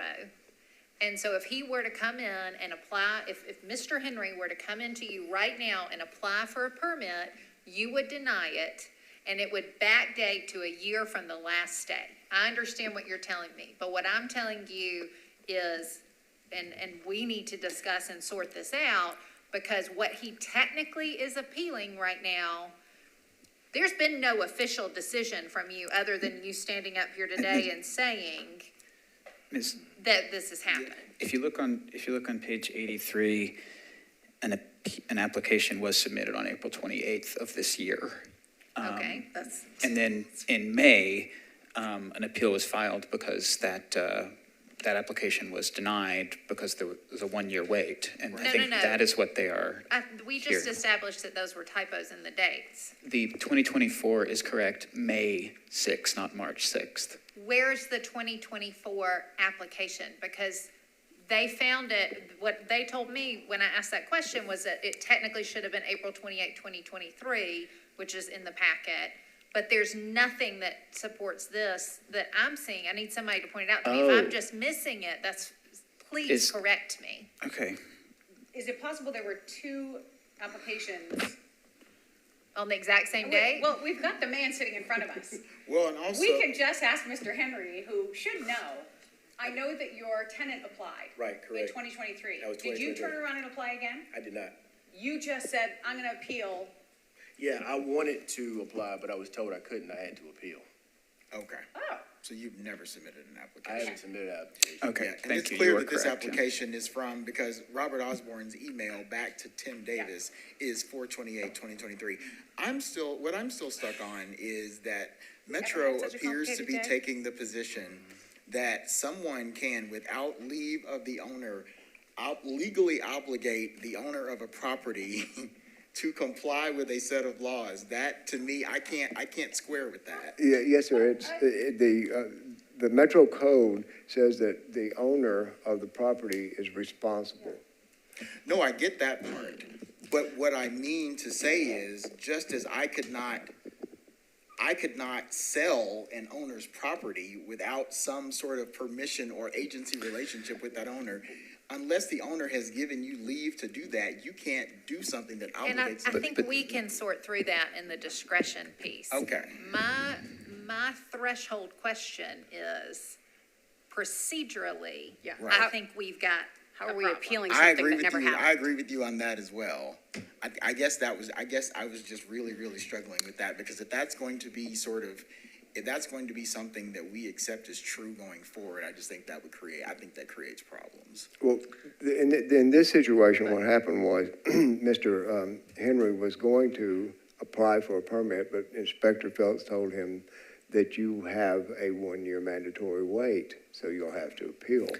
It was all done just by email. And so Got it.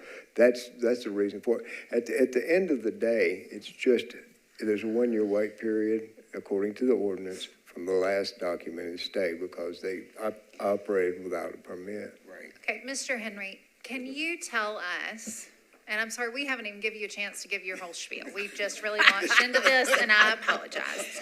But my question for you is, tell me about the process in which you were made aware that you needed to appeal in order to apply and get a permit. This timeline here, so we had a long-term tenant, in this property.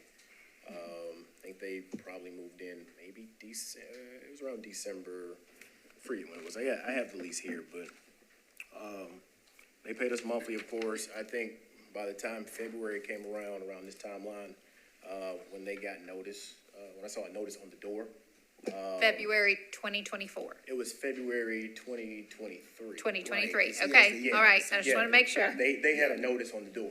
Okay. And the reason, I think by the time you get the notice on the door to stop operation, it's probably like the second time. So I think they had already been informed and they didn't tell us.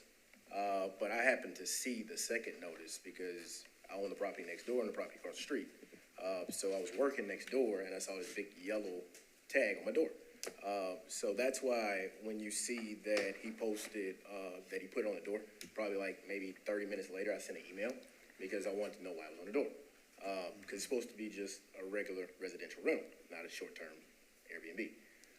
But we went back and forth because I don't have Airbnb, so, I wanted to talk to Mr. Phelps about what was going on in the process because I didn't think I was responsible for it because I had a tenant. And I didn't know about Airbnb, but he explained to me that the owner is always responsible. I didn't like it, but according is law. But therefore, there's this timeline here.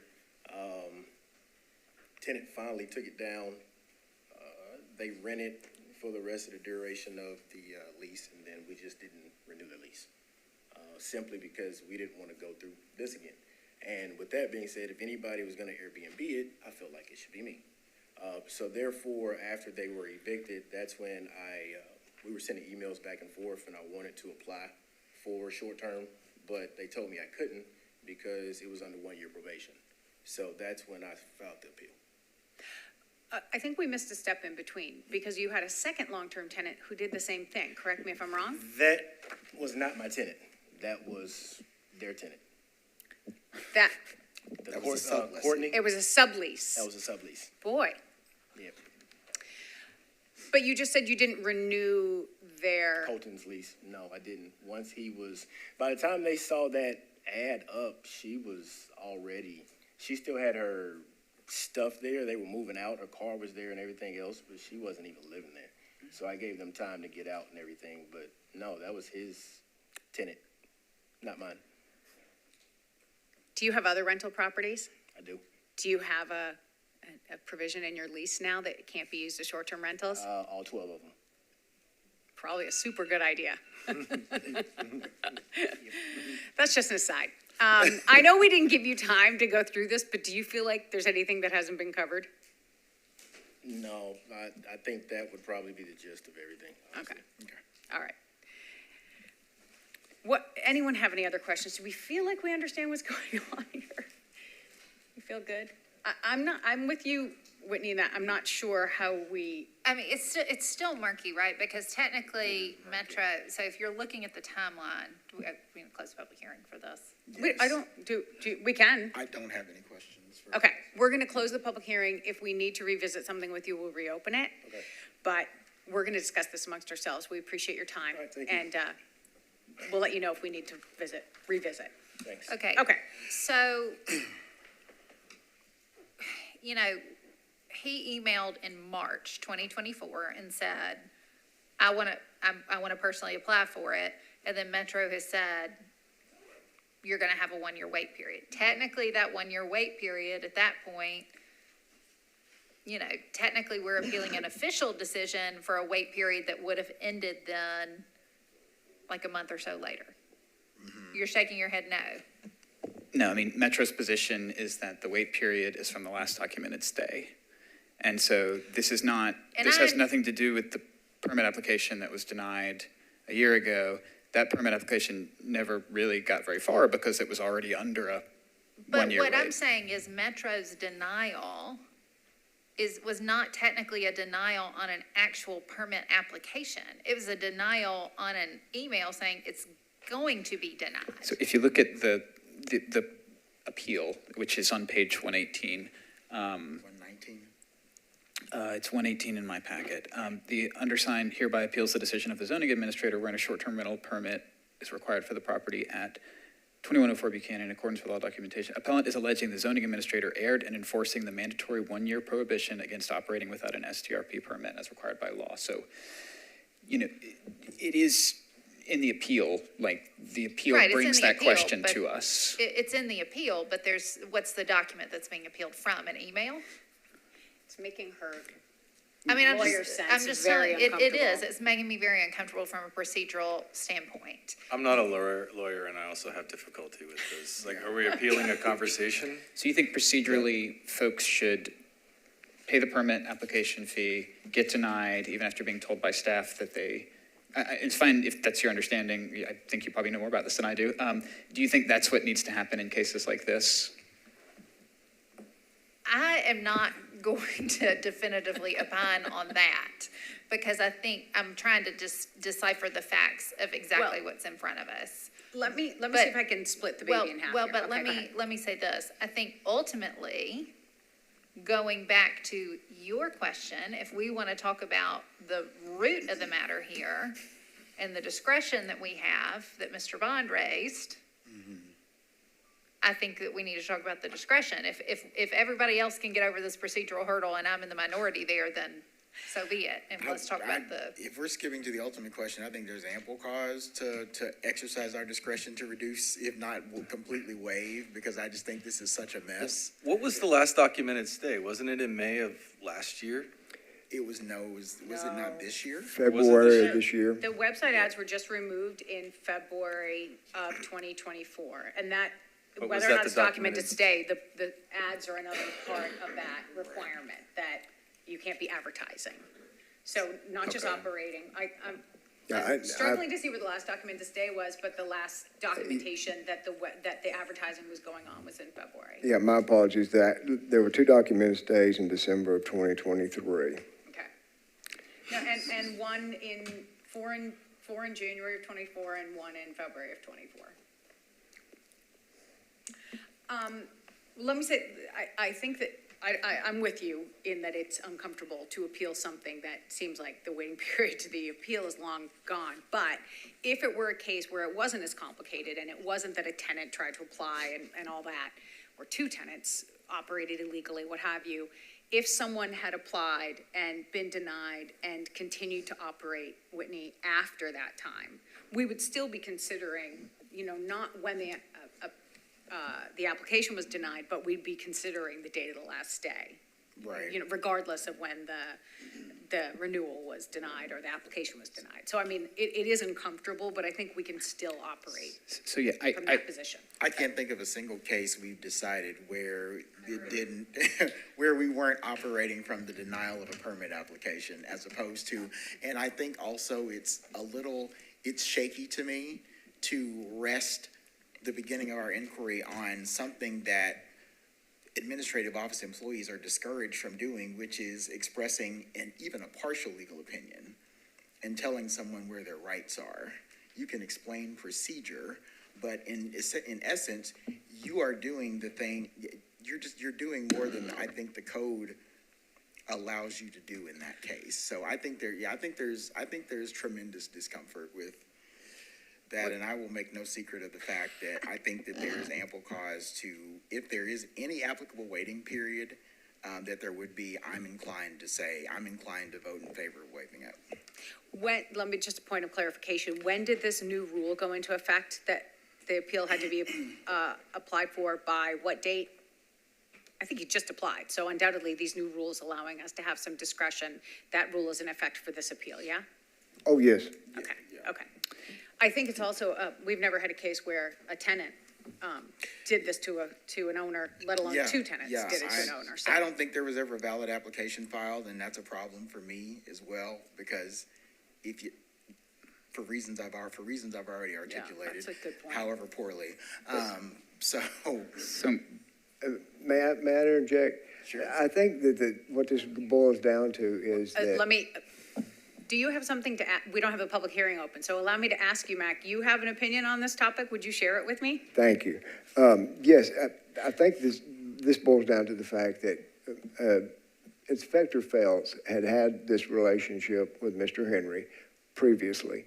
He got the list that showed that it had advertised and operated again without a permit.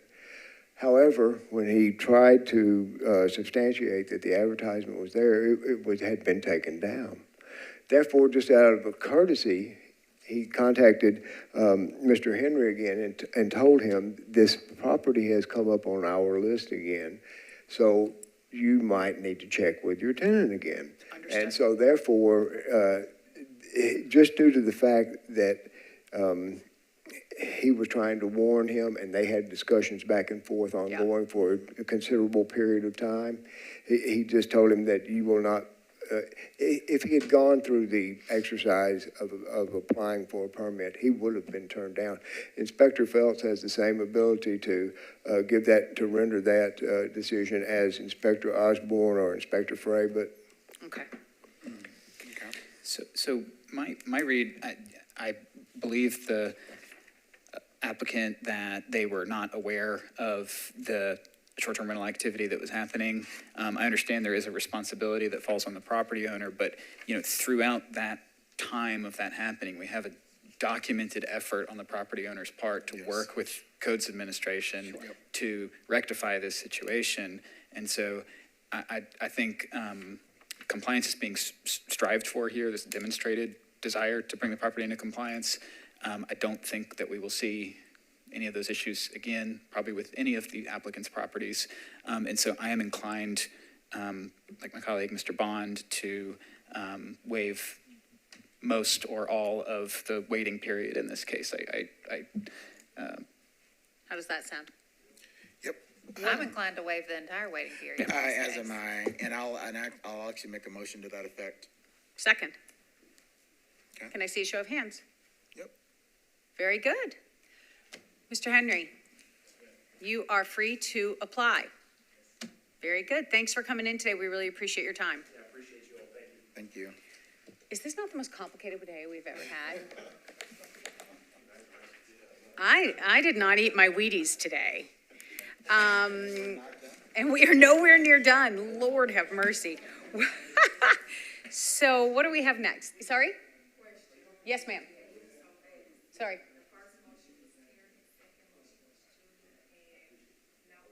And it was unanimous. Yeah. All in favor said aye. Okay, what do we have next? next case is 2024-14, -014, and it involves 3200 Knob View Drive. Is the appellant here? Yes. Is opposition present? Therefore, the appellant will have 10 minutes to present their case and also any rebuttal.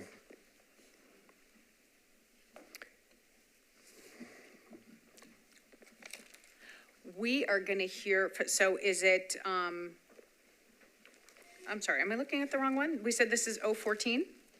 Yes, 2024-014, 3200 Knob View Drive. And you're the appellant? Yes, I'm the husband of the appellant. Fantastic. Why don't you have a seat right there? We're going to, oh, no, I'm sorry. You can come sit at the desk. We're going to hear from Metro first, and then we're going to chat with you.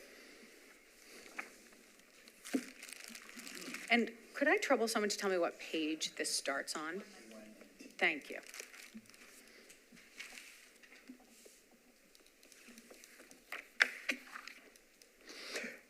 All right, this again is a property that was operating, this property was operating with an expired permit. This permit is governed by 2020-187, which mandates a 6-month wait period. The board has discretion again under BL 2023-136, that's the full discretion. December the 14th of 2017, the appellant acquired 3200 Knob View. On December 28th of 2019, Metro's compliance contractor, Gronica's Host Compliance Tracking, records Airbnb website advertisement was posted. The tracking also recorded 1 documented stay on December 19th of 2019 and 6 documented stays January of 2020. February 23 of 2020, a VRBO website advertisement was posted and there were 4 documented stays in February of 2020. On June the 9th of 2020, an email request for service for operating without a permit was submitted. Inspector Campbell Paget investigated and confirmed the complaint. Inspector Paget issued a notice of violation. On June the 16th of 2020, both website advertisements were removed. On July the 7th of 2020, the advertisement and tracking were reviewed and the advertisements remained down. There'd been no more recorded stays. The property was in compliance and the case was closed. On November 4th of 2020, an Airbnb ad was reposted on December the 4th of 2020. The property address was listed on Agronicus host compliance for advertising and operating without a permit. Tracking recorded only that the property was being advertised as a short-term rental, but there had been no documented stays. In fairness, Airbnb is known for reposting advertisements that have been snoozed or even unlisted. Inspector John Phelps confirmed that the ad was posted and sent a notice of violation. The website ad was removed. On January 4th of 2021, the ad remained down and there were no documented stays since February of 2020. The property was in compliance and the case was closed. On December 7th of 2021, the appellant submitted an application for an owner-occupied short-term rental permit. The email address of record was part of the package as listed on the owner contact information. December 16th of 2021, the permit was issued. November 14th of 2022, the permit was renewed. October 17th of 2023, the 60-day renewal email was sent. On December 17th of 2023, the permit expired. On December 18th of 2023, Administrative Assistant Alicia Buffer sent a courtesy email. There, in January of 2024, there were 3 documented stays. This necessitated the 6-month wait period in accordance with BL 2020-187. January the 16th of 2024, the 30-day renewal grace period ended.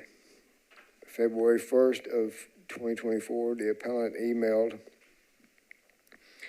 to strprenewals@nashville.gov, which read, "Did not get a renewal notice and just thought of it. Please send my permit number is 202-1078140. An email for the renewal was sent in error. Inspector David Frabbit had to tell the appellant that the permit could not be renewed, so the appellant would have to do the 6-month wait or file an appeal with the board.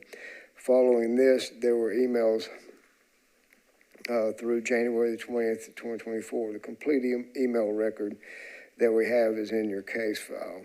On February the 28th of 2024, the appeal was filed.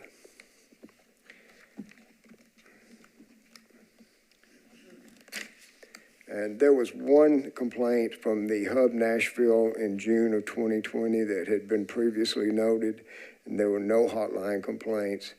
There is one letter in opposition, or as an email. Okay. I just wanted to ask a couple quick questions. The first being, I'm looking for the complaint, and if I'm reading it correctly, I have to scroll back, was the complaint that was received on Hub Nashville simply that there was no permit?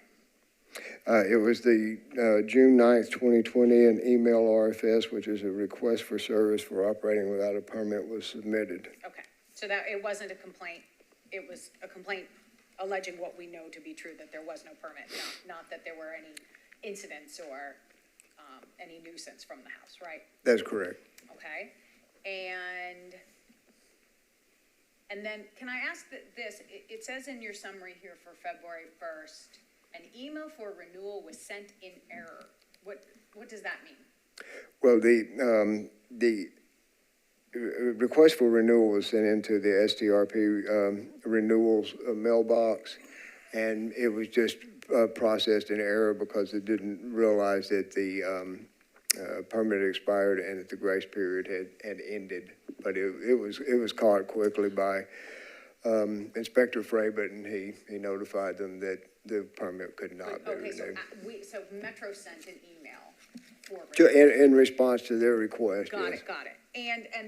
But there had been an email, and I saw it in here, that Alicia sent saying your permit's up for renewal, and then I think I see from and we'll talk to the appellant about this, I think I see some kind of response like, oh, it didn't get, in years past, that has gotten forwarded to a different mailbox, and it didn't. I think that's in here. Nonetheless, that's not for you. I'll talk to the appellant about that. Anybody else have any questions?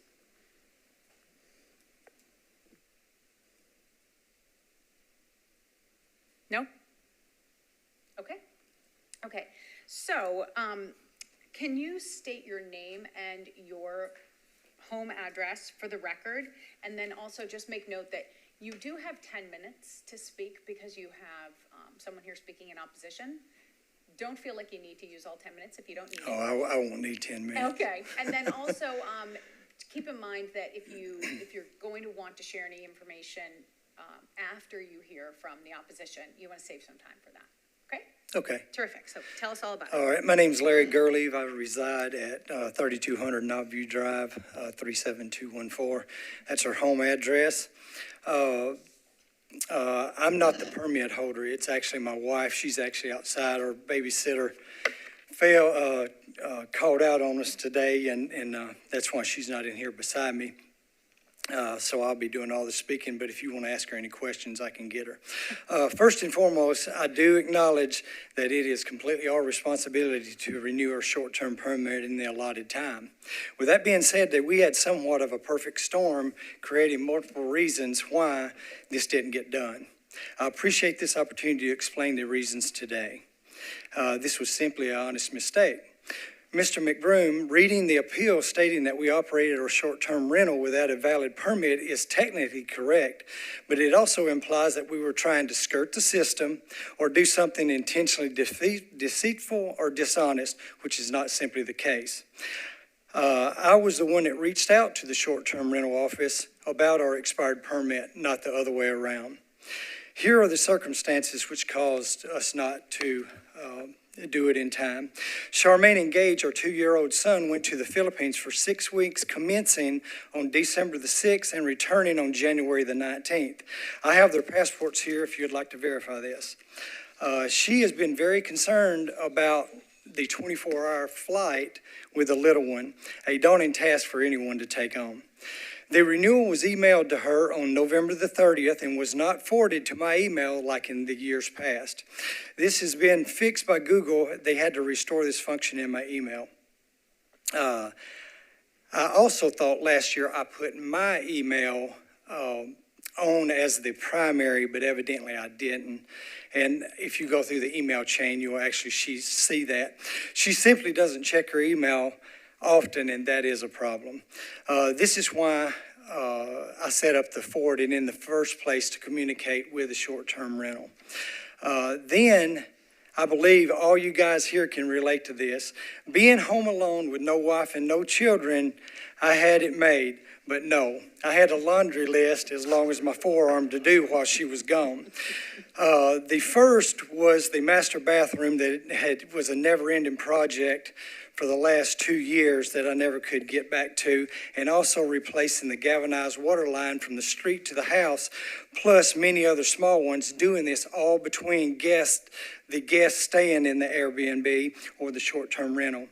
Never thinking about the permit during this whole complete time. The family arrives back home on the 19th, and they were both sick for approximately a week and a half. Now for the chain of the events that brought the permit to my attention. I sat down to work on our taxes on February the 1st, and at this time, it hit me. Sitting at the desk, I simply opened the file cabinet and looked at the permit, realizing that it had expired. I searched my email thinking that I had somehow overlooked the notice, but I found nothing. I immediately at that time emailed the short-term rental office at that very moment, and I think it was around 10:30 or 11 o'clock, that to the gist of it, I just realized my permit had expired. I did not receive the notice. Please send the link to renewal. And that's why that lady was sending it to me. So here we are now. To simply recap, the renewal was sent to my wife's email on the 30th. It didn't get forwarded to me. A week later, they leave. I'm busy the entire 6 weeks with this list of work, and keeping up the short-term rental during the time that they were gone. While this time passes, the permit expires on December the 16th, and the grace period also closes on January the 15th. This is all taking place while Gage and Charmaine are out of the country. We're only talking about a couple of weeks here. I notified the short-term rental office on February the 1. It's only about a 2-week period that we're talking about here. Believe me, we have learned our lesson and this will never happen again. I've even put reminders on my telephone to remind me to renew the permit. We take pride in providing visitors a place to stay during their time in our city. This provides tax revenue for Metro Nashville and is a much-needed source of income for our family during these economic times that we're all experiencing. We have already taken a blow from visitors not being allowed to book during this process. Our case was scheduled for last month, but I guess there wasn't enough members to have a quorum. I just ask for all of you to consider to waive the 6-month probation period. Simply put, after rendering your decision, considering these circumstances, we would like to be able to renew our permit and keep doing business as usual, generating revenue for Nashville and our household. I do appreciate all of your time in considering our appeal today.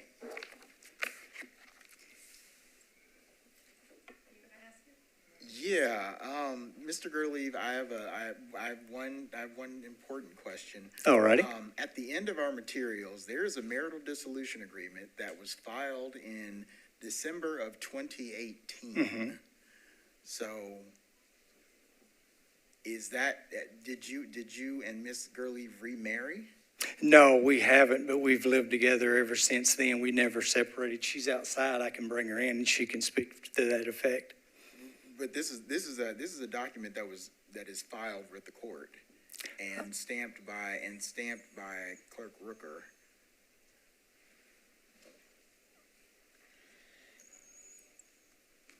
Does that? Yeah, why? Well, I was sort of operating under the assumption that this was her husband that was speaking to us, that they're no longer husband and wife. That was something that I was curious about. Mr. Gurley? I may be on an island by myself No, with no, that, no. but. No, it's a valid question. But, Yeah, we did get a divorce, but we've never separated. I've been there. And then, I misspoke. She's right out here. I mean, you're more than welcome to I can go get her. Mr. Gurley, do you own the property? No, I do not. The permit's in her name and it's and the property's in her name and the permit's in her name. Right. right. That does not, I don't know. People are permitted to have a representative speak on their behalf. We've had that happen before. Attorneys, we have property managers, we have all of the above. I have a different question. Yeah, please. Go ahead. For Metro, what date are we operating off of for the 6-month time period? Give me just a moment, please.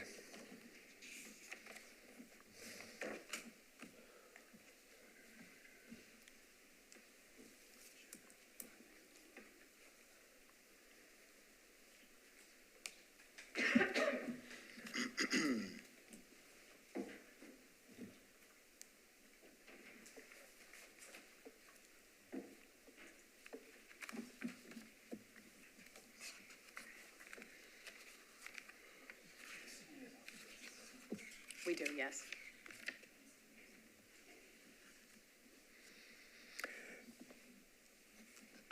Three documented stays, January of 2024. Okay, and so we're talking about potentially a 6-month time period from January 2024, and we're, From February 1, 2024. Shut. Let's hear from the opposition before we, Right. do anything. Alicia, how much time did, 26 seconds. okay. Remaining.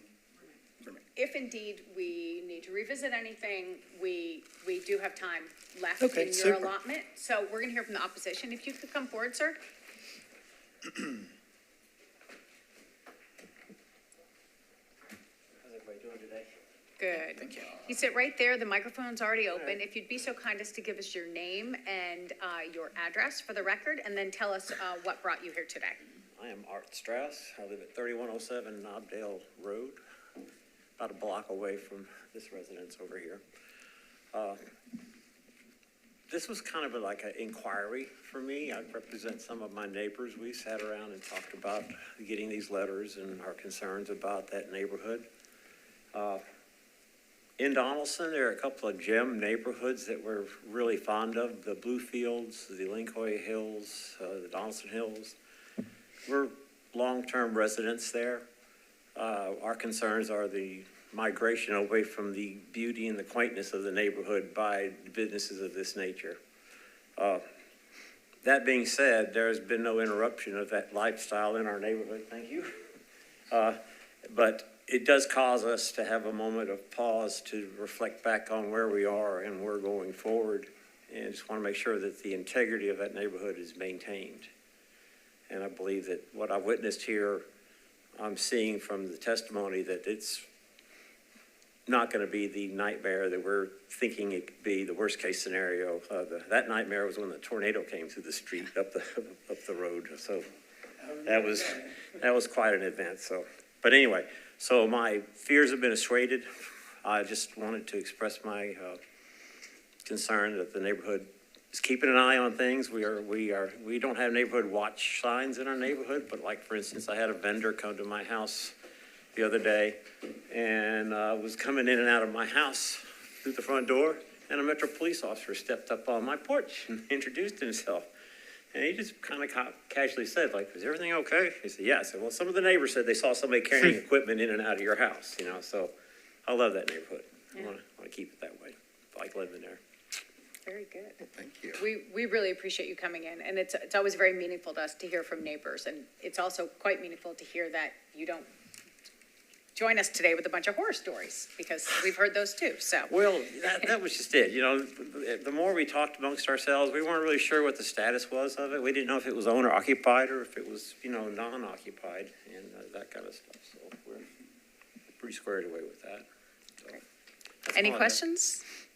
Thank you so much, sir. We really appreciate your time. Sure.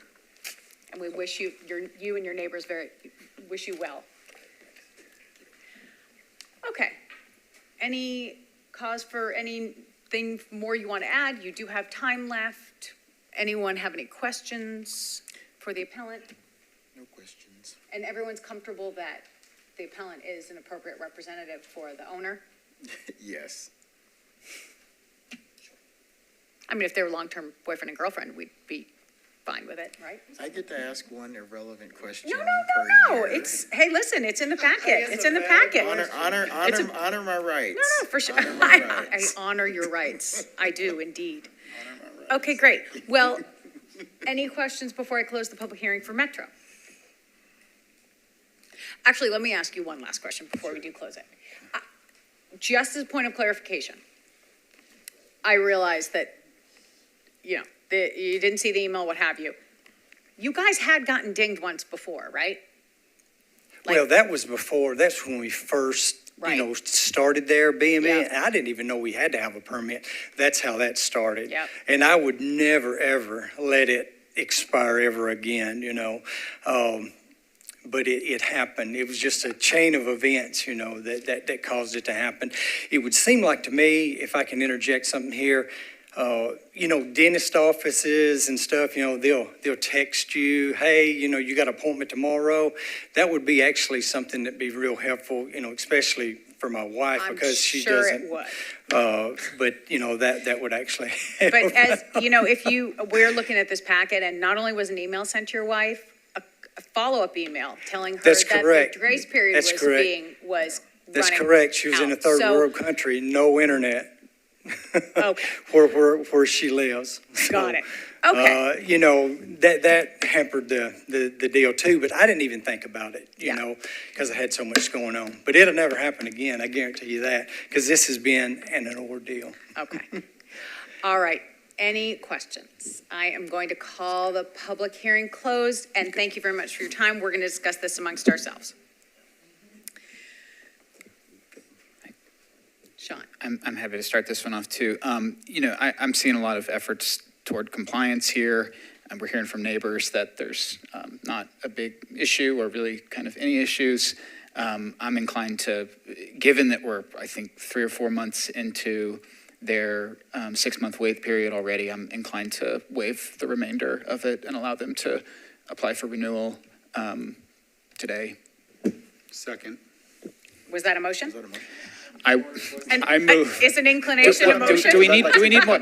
I don't want to presume that there's no other discussion, but it's 3:20 now, so, The last document stay was February, correct? I think the last documented stay was the appeal was filed in February. I think the last documented stay was in January. Can we scroll to the bottom of what's this page I that's up? found two different things. One said the last document stay was January, but then the most recent review was February 21st. And I know the Airbnb gives you a maximum of 2 weeks to Oh, I provide a thought it was review. my proposed motion was agnostic of the last date, just understanding that it was January, February. Okay. No, absolutely. Well, look, it's the end of May. If it wasn't January, I'm it okay was with February. January as the Okay, benchmark. so is that a motion? Can we make a motion? I move that we grant relief to we do not find that the zoning administrator erred, but under the new guidelines that we have, we grant relief in this case and allow the appellant to apply immediately for renewal of their permit. Second. You stole it. Had to get something right today. Can I see a show of hands? Okay, very good. You are all set, sir. Thanks for coming in, and we wish you well. You too. Thank you. Okay. And that was unanimous, Alicia. I don't know if you saw. I know we're moving fast now. Okay. What is the next case? This is 2024-016. There is obviously no opposition present, and the appellant is at the desk. So this is Adley Kinsman and 914 28th Avenue North. The permit application was denied. The STRP is not deemed not to be the principal or primary residence of the owner appellant. This is an RS5 zone district, which allows only for owner-occupied permits. The permit denial is governed by BL 2020-187. And it's 6.28.030. Point A, point 2, point C. To qualify for a short-term rental, a STRP owner-occupied permit, the owner of the property shall permanently reside in the STRP or for conforming uses in the single-family and 1- and 2-family zoning districts. The owner shall permanently reside in a residential unit on the same lot. This entails a 1-year wait period. The board has discretion again under 2023-136. The appellant Adley Kinsman is former Adley Stump who appeared on second season of the hit TV program The Voice on February 27th, 2012. She's currently a very successful social media influencer on Facebook, Instagram, YouTube, TikTok, Amazon, and others. Adley Stump and Blake Kinsman married on July 9th of 2021. April 29th of 2022, the property at 4509 Harpeth Hills was acquired by Story House Properties, LLC, which has a listed address of 6339 Charlotte Pike, number 911, Nashville, Tennessee, 37209. This particular entity is not registered with the Tennessee Secretary of State. However, Story House, LLC is registered with the Tennessee Secretary of State. The current status is active, and the principal office and mailing address is listed as, again, 6339 Charlotte Pike, number 911. The registered agent for the LLC is Adley Stump. The deed of trust for 4509 Harpeth Hills Drive states Story House Properties, LLC, a Series LLC established as an entity within Story House LLC. The deed of trust in the signature portion reads as follows. Story House Properties LLC, a Tennessee Series LLC established as an entity within the Story House LLC by Adley Stump, sole member, 3025 Delaware Avenue, LLC by Blake Kinsman, sole member. The property at 4509 Harpeth Hills Drive is an 8,262 square foot dwelling with a value estimated between $7.5 and $8.5 million. The Kinsman's Facebook page has a video that contains the signing of the deed of trust and the celebration at the house at 4509 Harpeth Hills Drive. On January the 12th of 2023, the property was quitclaim deeded to Story House Revocable Living Trust with the address, again, of 6339 Charlotte Pike, number 911. The living trusts are not registered with the Tennessee State Secretary of State. The quitclaim deed grantor is Story House Properties, LLC, by Adley Kinsman. The deed is signed by Adley Kinsman. 6339 Charlotte Pike, number 911, Nashville, appears to be a private mailbox, PMB, at S&S Pack and Ship, FedEx Authorized Ship Center. Please see the photos from the Google Maps as well as the photo by Inspector John Phelps when he made a site visit to confirm the location. On March 29th of 2023, a home occupation permit application was filed for 4509 Harpeth Hills Drive by Story House Revocable Living Trust to permit 1,000 square feet of the property for a home occupation to Blake and Adley Kinsman social media service business out of 4509 Harpeth Hills Drive, Nashville, Tennessee 37215.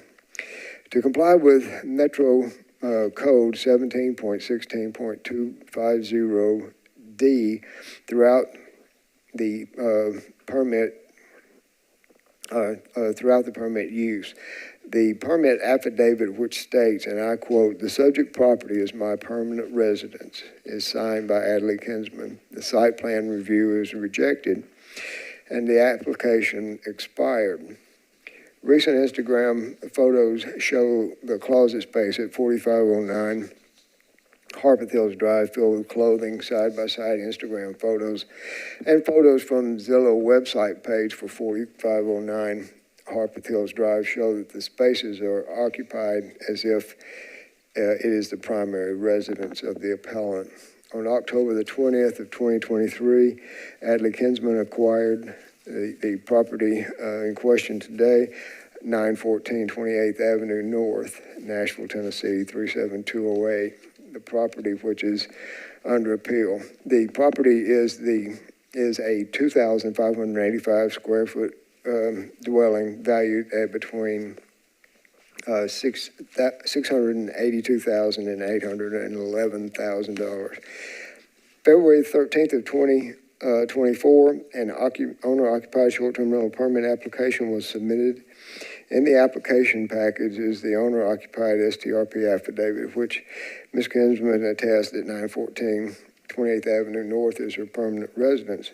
One of the documents submitted as proof of residence is a pay stub from the company that she owns. On February 26th of 2024, the STRP permit application was denied. The STR appeal was filed March 1st, 2024. The STR appeal was filed. Included are photos that Inspector Phelps took to, documenting site visits to 914 28th Avenue North. The required STR appeal signage was posted on the back of the property in the alley.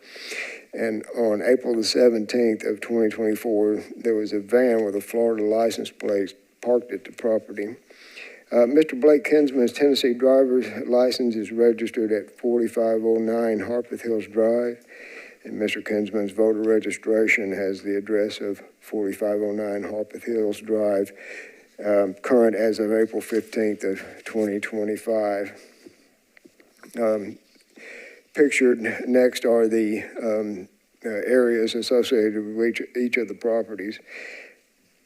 It is the zoning administrator's contention that Ms. Adley and Mr. Blake Kinsman primary residence is 4509 Harpeth Hills Drive, Nashville, Tennessee. There is one email in opposition to the appeal being granted by a neighbor.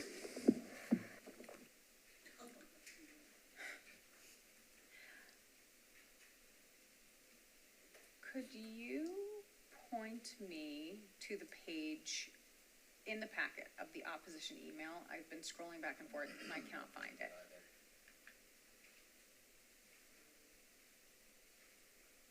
Anyone, someone, oh, here, I found it. No, I didn't, I lied. That's from her. That's from Ms. Kinsman, sorry, not her, that's rude.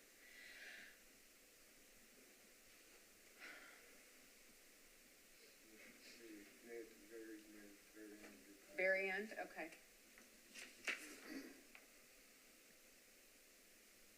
Okay. If anyone else wants to see that, if they haven't seen it in their packet, it's short and sweet. 248. It's a big one. It's the shortest thing we've dealt with today. Okay. Does anyone have any questions for Metro? Yeah, so in our packet is an application for a home occupation permit that was dated, I think, January of, I'm sorry. Can you give us refresh us on the information about that? When was that permit applied for and attested to be the primary residence of the appellant? And is that permit still active? Do we know? The home occupation permit application was filed on March 29th of 2023. The permit was never issued. There was a site plan review that was rejected, and apparently could have been able to be corrected, but was not. I was not able to find complete information concerning what the rejection entailed. But it was a site plan rejection, which was not corrected, and therefore the permit application expired. The permit was not issued. Thank you. I will add that it is eligible for a home occupation, but it's very limited in what that entails.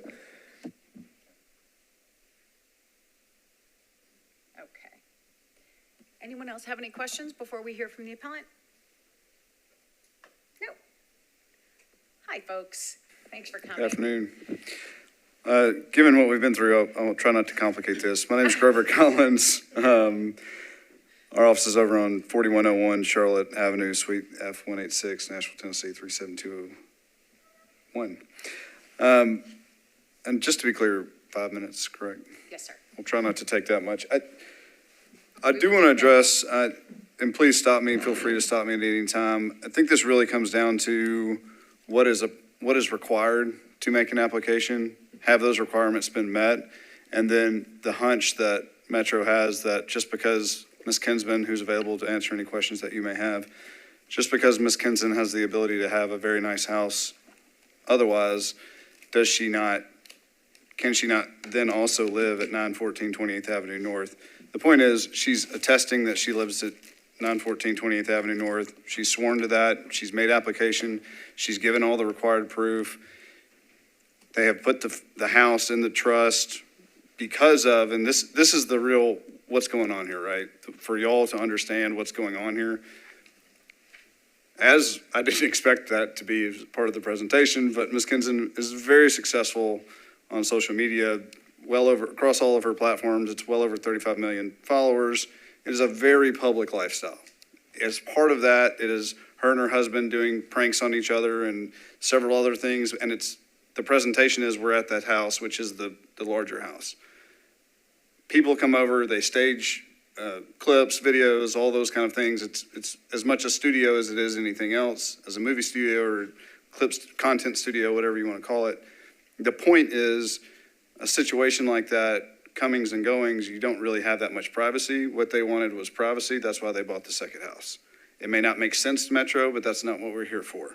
What we're here for is whether or not they used the law, followed the law, and made the application that was complicit with that law. Now, I'm sure Metro will be watching this, and Ms. Kinsman's very aware of that. And if, they don't follow the law and don't use it as their principal residence or anything like that, they can call that into question and we can be here on a revocation or something like that. But that's what Ms. Kinsman is here to say is not what her position is. Her position is she lives here at the new property at 914 28th Avenue North.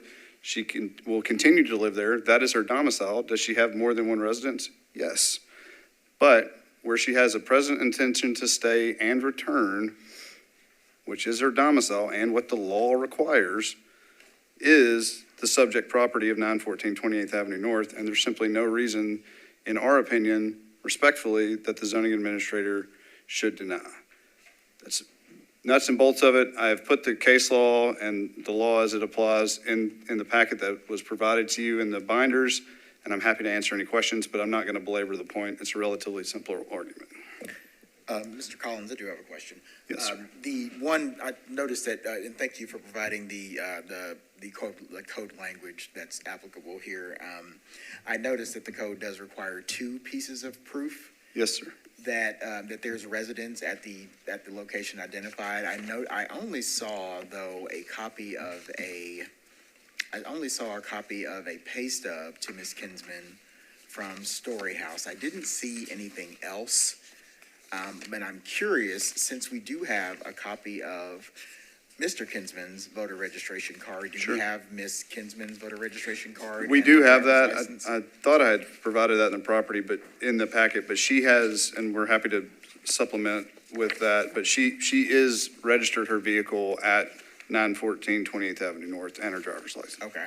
Excuse me, I misspoke. The vehicle hasn't been registered, but the driver's license has been registered at 914. Okay. And do we have her voter registration card as well? I don't believe we have that.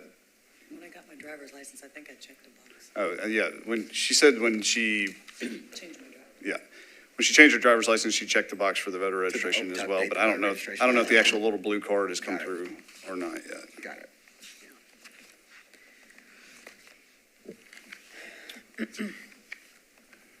Mr. Collins, I have Yes, a sir. question. So on the supplied bank statements, Yes, sir.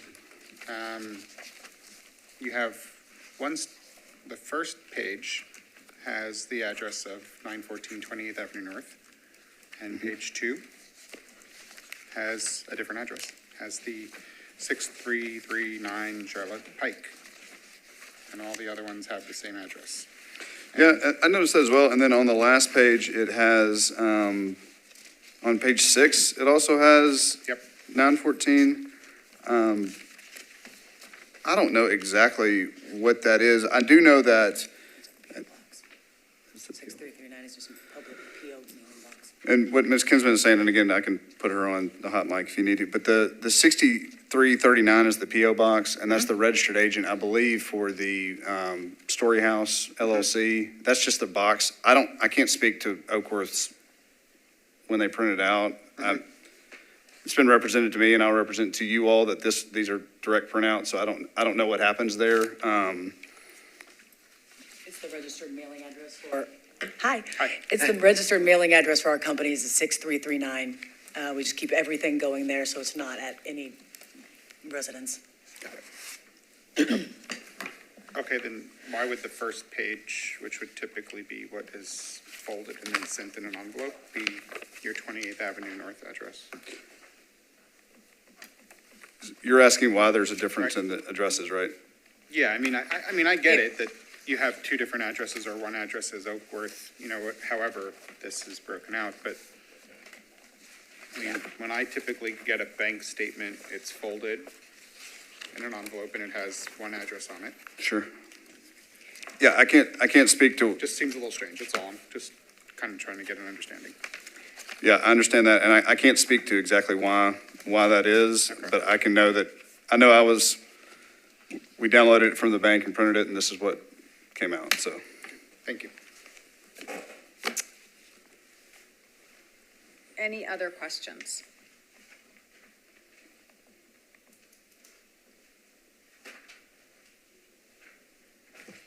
You said that the driver's license and voter registration cards both have this address, correct?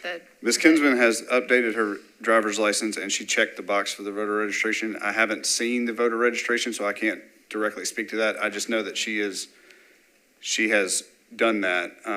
And I will say that in the case law, voter registration is a factor, but it's not a determinate factor if she hasn't done that, but, I just wanted to clarify what you said sure. previously. But And I do want to, I'm sorry.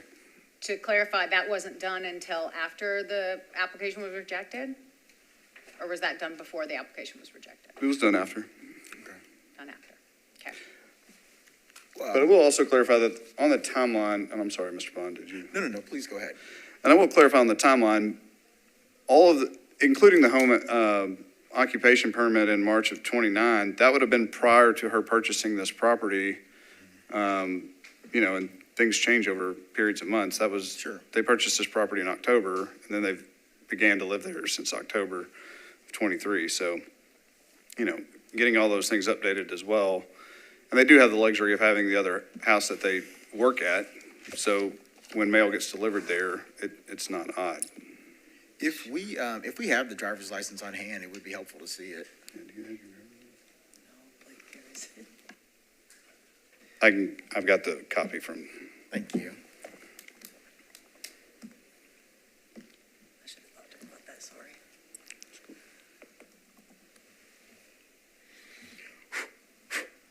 Excuse me.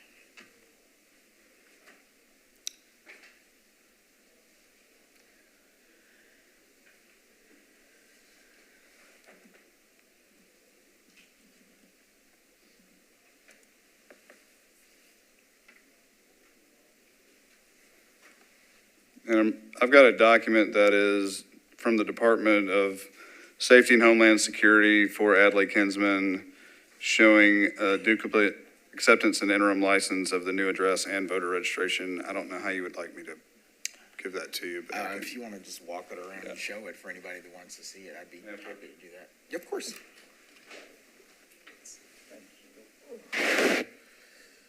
License expires 2026. Okay, so this is not the license itself. But they haven't sent it yet. It's been accepted on April. So April 16th, 2024 is the date that the update was requested. Okay. Thank you. April 16th, 2024. Let me go back to my stuff here. Any other questions?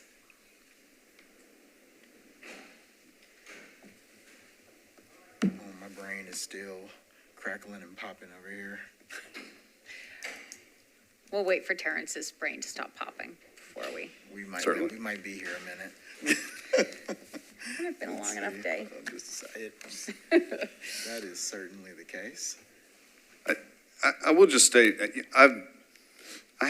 prior to the creation of the short-term rental board, I handled a number of these cases, and I know how difficult they can be. I mean, he said, she said kind of thing, but at the end of the day, Ms. Kinsman is swearing under oath in an affidavit that this is where she lives, and she's presenting that to the short-term rental board. I don't know what more a person can do than make that presentation under oath. And, I guess it's up to this board to base what that veracity is or how believable it is. And again, I welcome you to inquire upon Ms. Kinsman yourself if you have any doubts to that effect. Right. I mean, I certainly, I think I don't disagree with, what you're saying, but at the end of the day, the evidence does have to be weighed. I think, there is proof and then there's countervailing proof. And I think we do have both in this case. So I think we do have to decide, which of the proofs is more compelling. Which is why I was curious to see a copy of the driver's license or something to that effect, that would substantiate, because if we were being hyper-technical about it, we would say that you fail the requirements for submitting a proper application because there was only one proof of residence submitted at the time the application was completed, if I'm understanding things correctly. I can see the argument there if we're being hyper-technical about it. However, typically in those situations when you have an application, Metro will go back to you and say, Right. hey, you didn't provide this or you didn't provide that. Sure. And then, we could have gotten a utility bill or anything else that we didn't. But the reasoning for, the email is proof that the reasoning for why they made the denial was they believe and, quite frankly, the presentation by Mr. McBroom Right. was they believe she lived somewhere else. It wasn't, they weren't in any way saying that her application was deficient. It's not like we haven't run into this type of situation before. And, you know, we kind of have to put ourselves in the position of the zoning administrator when the information was gathered and the evidence was gathered at that point. Was it a reasonable decision on the part of the zoning administrator? So, you know. Except we also have the new discretion. We do have the new discretion. We do.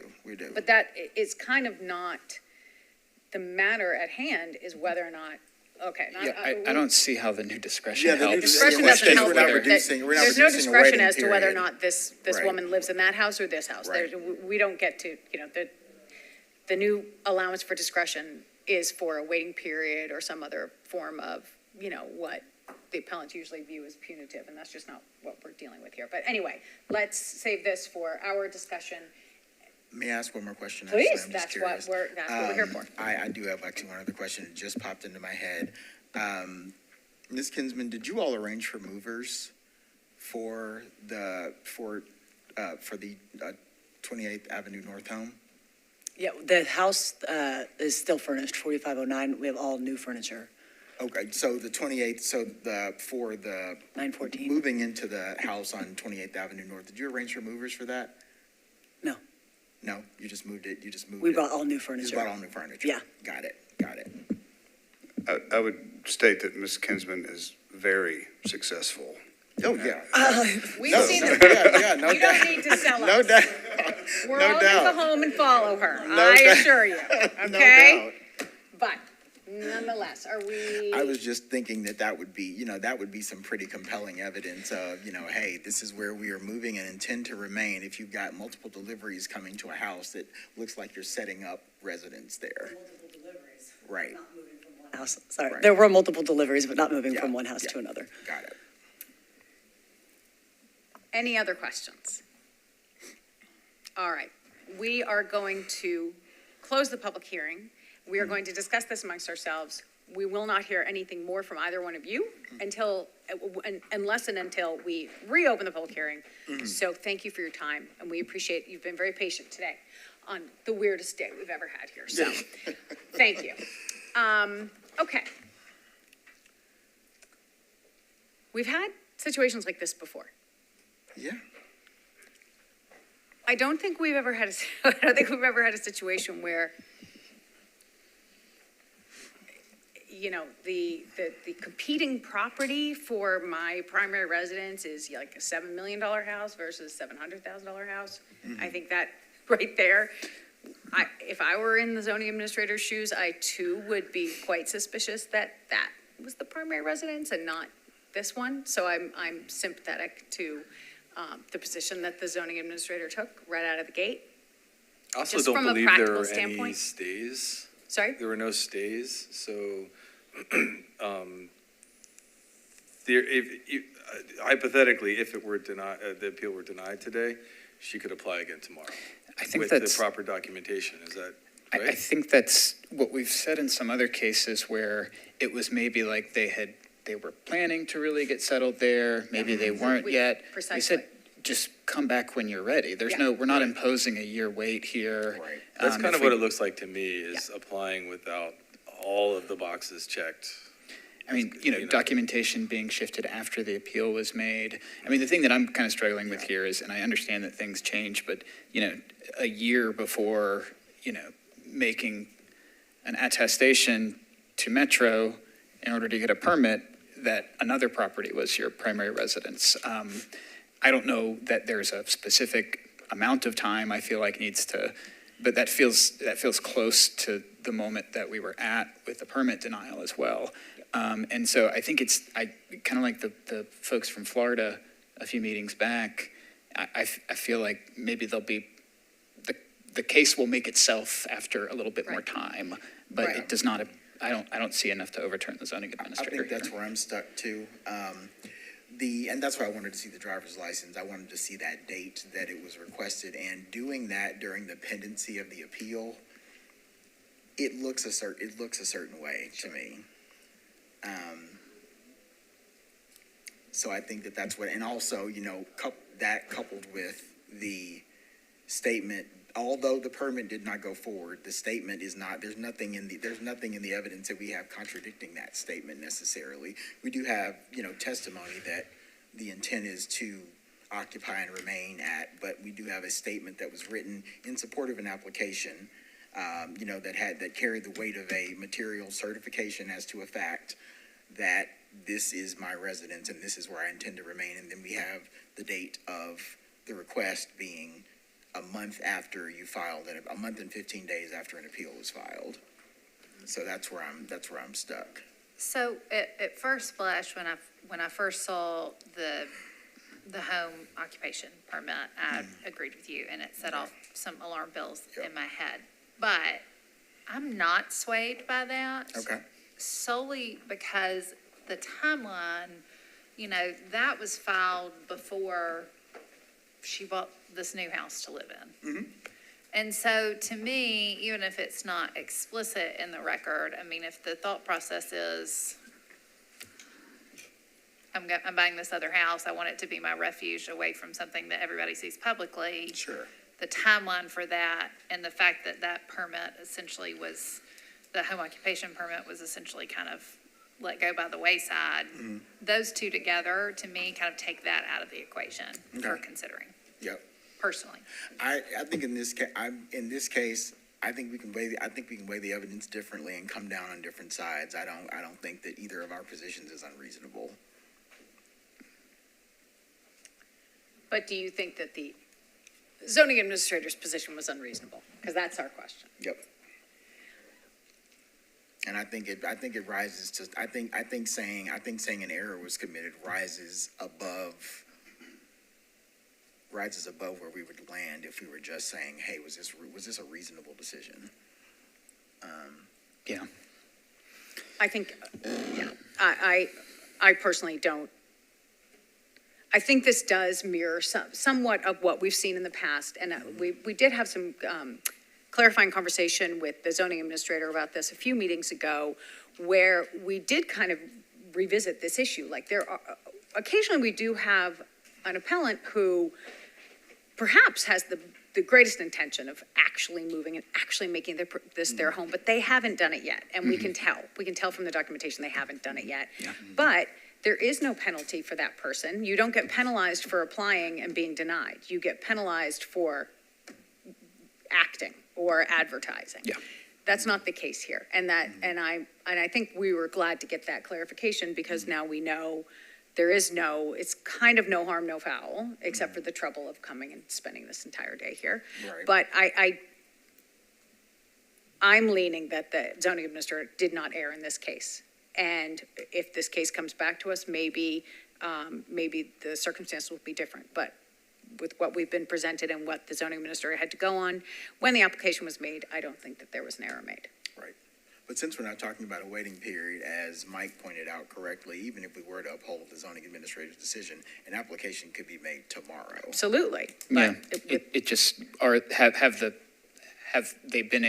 facts shifted enough that they Right. can demonstrate it to Right. staff that this is actually an established domicile Right. now, and, Right. Yep. and I think that would be the best course of action. That might be 6 weeks from now, that might be That'll- 6 right, months and from now. And that'll be their burden to Yeah. carry. I am not as swayed by this one. The biggest thing, yes, I mean, I think anybody can look at this and say, okay, you've got a big discrepancy in the two types of homes. And that, to me, is the biggest hang-up that that most people, I don't want to I'm generalize not and taking say that into everybody. consideration. Okay, The fact that all right. one home exceeds the value of the other by nearly Okay, 10 well times. then it's I not- retract my statement. Yeah. I retract my statement. say it about me. But, I mean, if you take that out of the equation, I don't know that it's enough to make them have to go back through this process, and then we're gonna see them again in a few months when they appeal a decision that comes out of that office. I mean, I think we're getting in a cycle here. If I propose, all right, so how about if I propose it this way?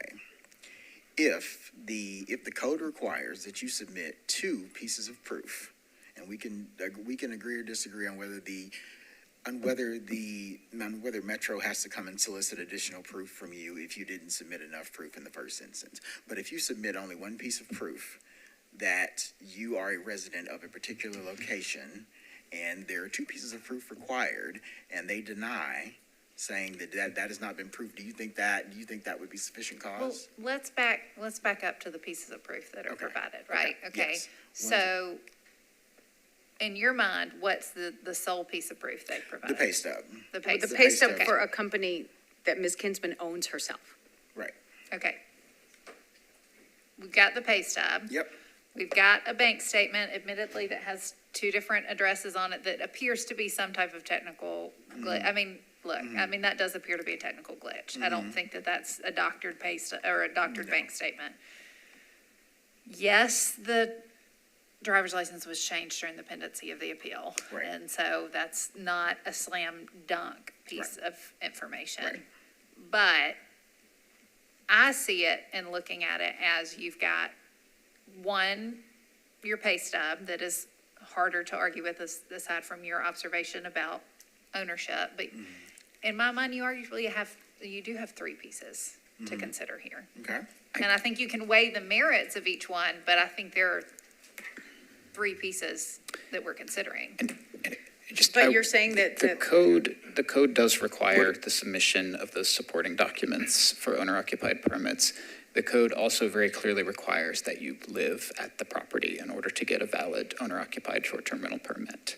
And the code does not say that providing those documents is Gets the you a only permit. thing that is considered. They are supporting documents of owner occupancy. Right.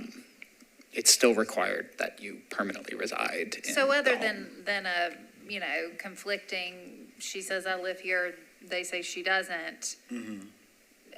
I mean, I think that we're weighing the documentation and the testimony to get to that point. Am I missing a step there? Yeah, and I mean, to me, when we look at the documentation that's before us, and there's an explanation for all of it, of course, but the affidavit of my primary residence is the Harpeth Hills or Halls or whatever that address is, property that was submitted to Metro in 2023. The fact that the driver's license was changed after the appeal was filed, and presumably the voter registration, if that was triggered after the appeal was filed. I mean, that's, again, these are things that, like those pieces specifically, a little bit of time, I think you can make a better case for this is my permanent domicile when you're not actively changing those while you're making your case. And that's why I think that with cases like this, it's just a little more time might be needed, especially if you're kind of between two homes, like a lot of folks that come to us are, I'm in Florida half the time, I'm up here half the time. And, I think a little bit of time is all that's needed here. And I'm not prepared to say the zoning administrator erred with what was presented to him with this application. But I think that, that's how I feel. I think we may just need to have a Just motion. Take a and vote it out So- and see. Okay, Again. well, Again, the question being, did the zoning administrator err with what was presented with this application? pursuant to that, I will make a motion that we find the zoning administrator did not err with the evidence presented. Second. Okay, Can I see a show of hands? in favor. Can I see a show of hands in favor of that motion? So we have 1, 2, 3, 4. Can I see a show of hands against? We see 2 that count towards this decision for today, although I appreciate the participation. So, you heard all the conversation, and we appreciate your time. We appreciate your patience with us, and we wish you all the best. You bet. Thank you. Okay, Just, if I can get a point of clarification, I'm sorry. let us close the hearing and then we can all chat. How's that? Let us close today's meeting, yeah? And consider today's meeting closed, and then we can all chat. I gotta go to budget hearings. Go. Oh, my gosh.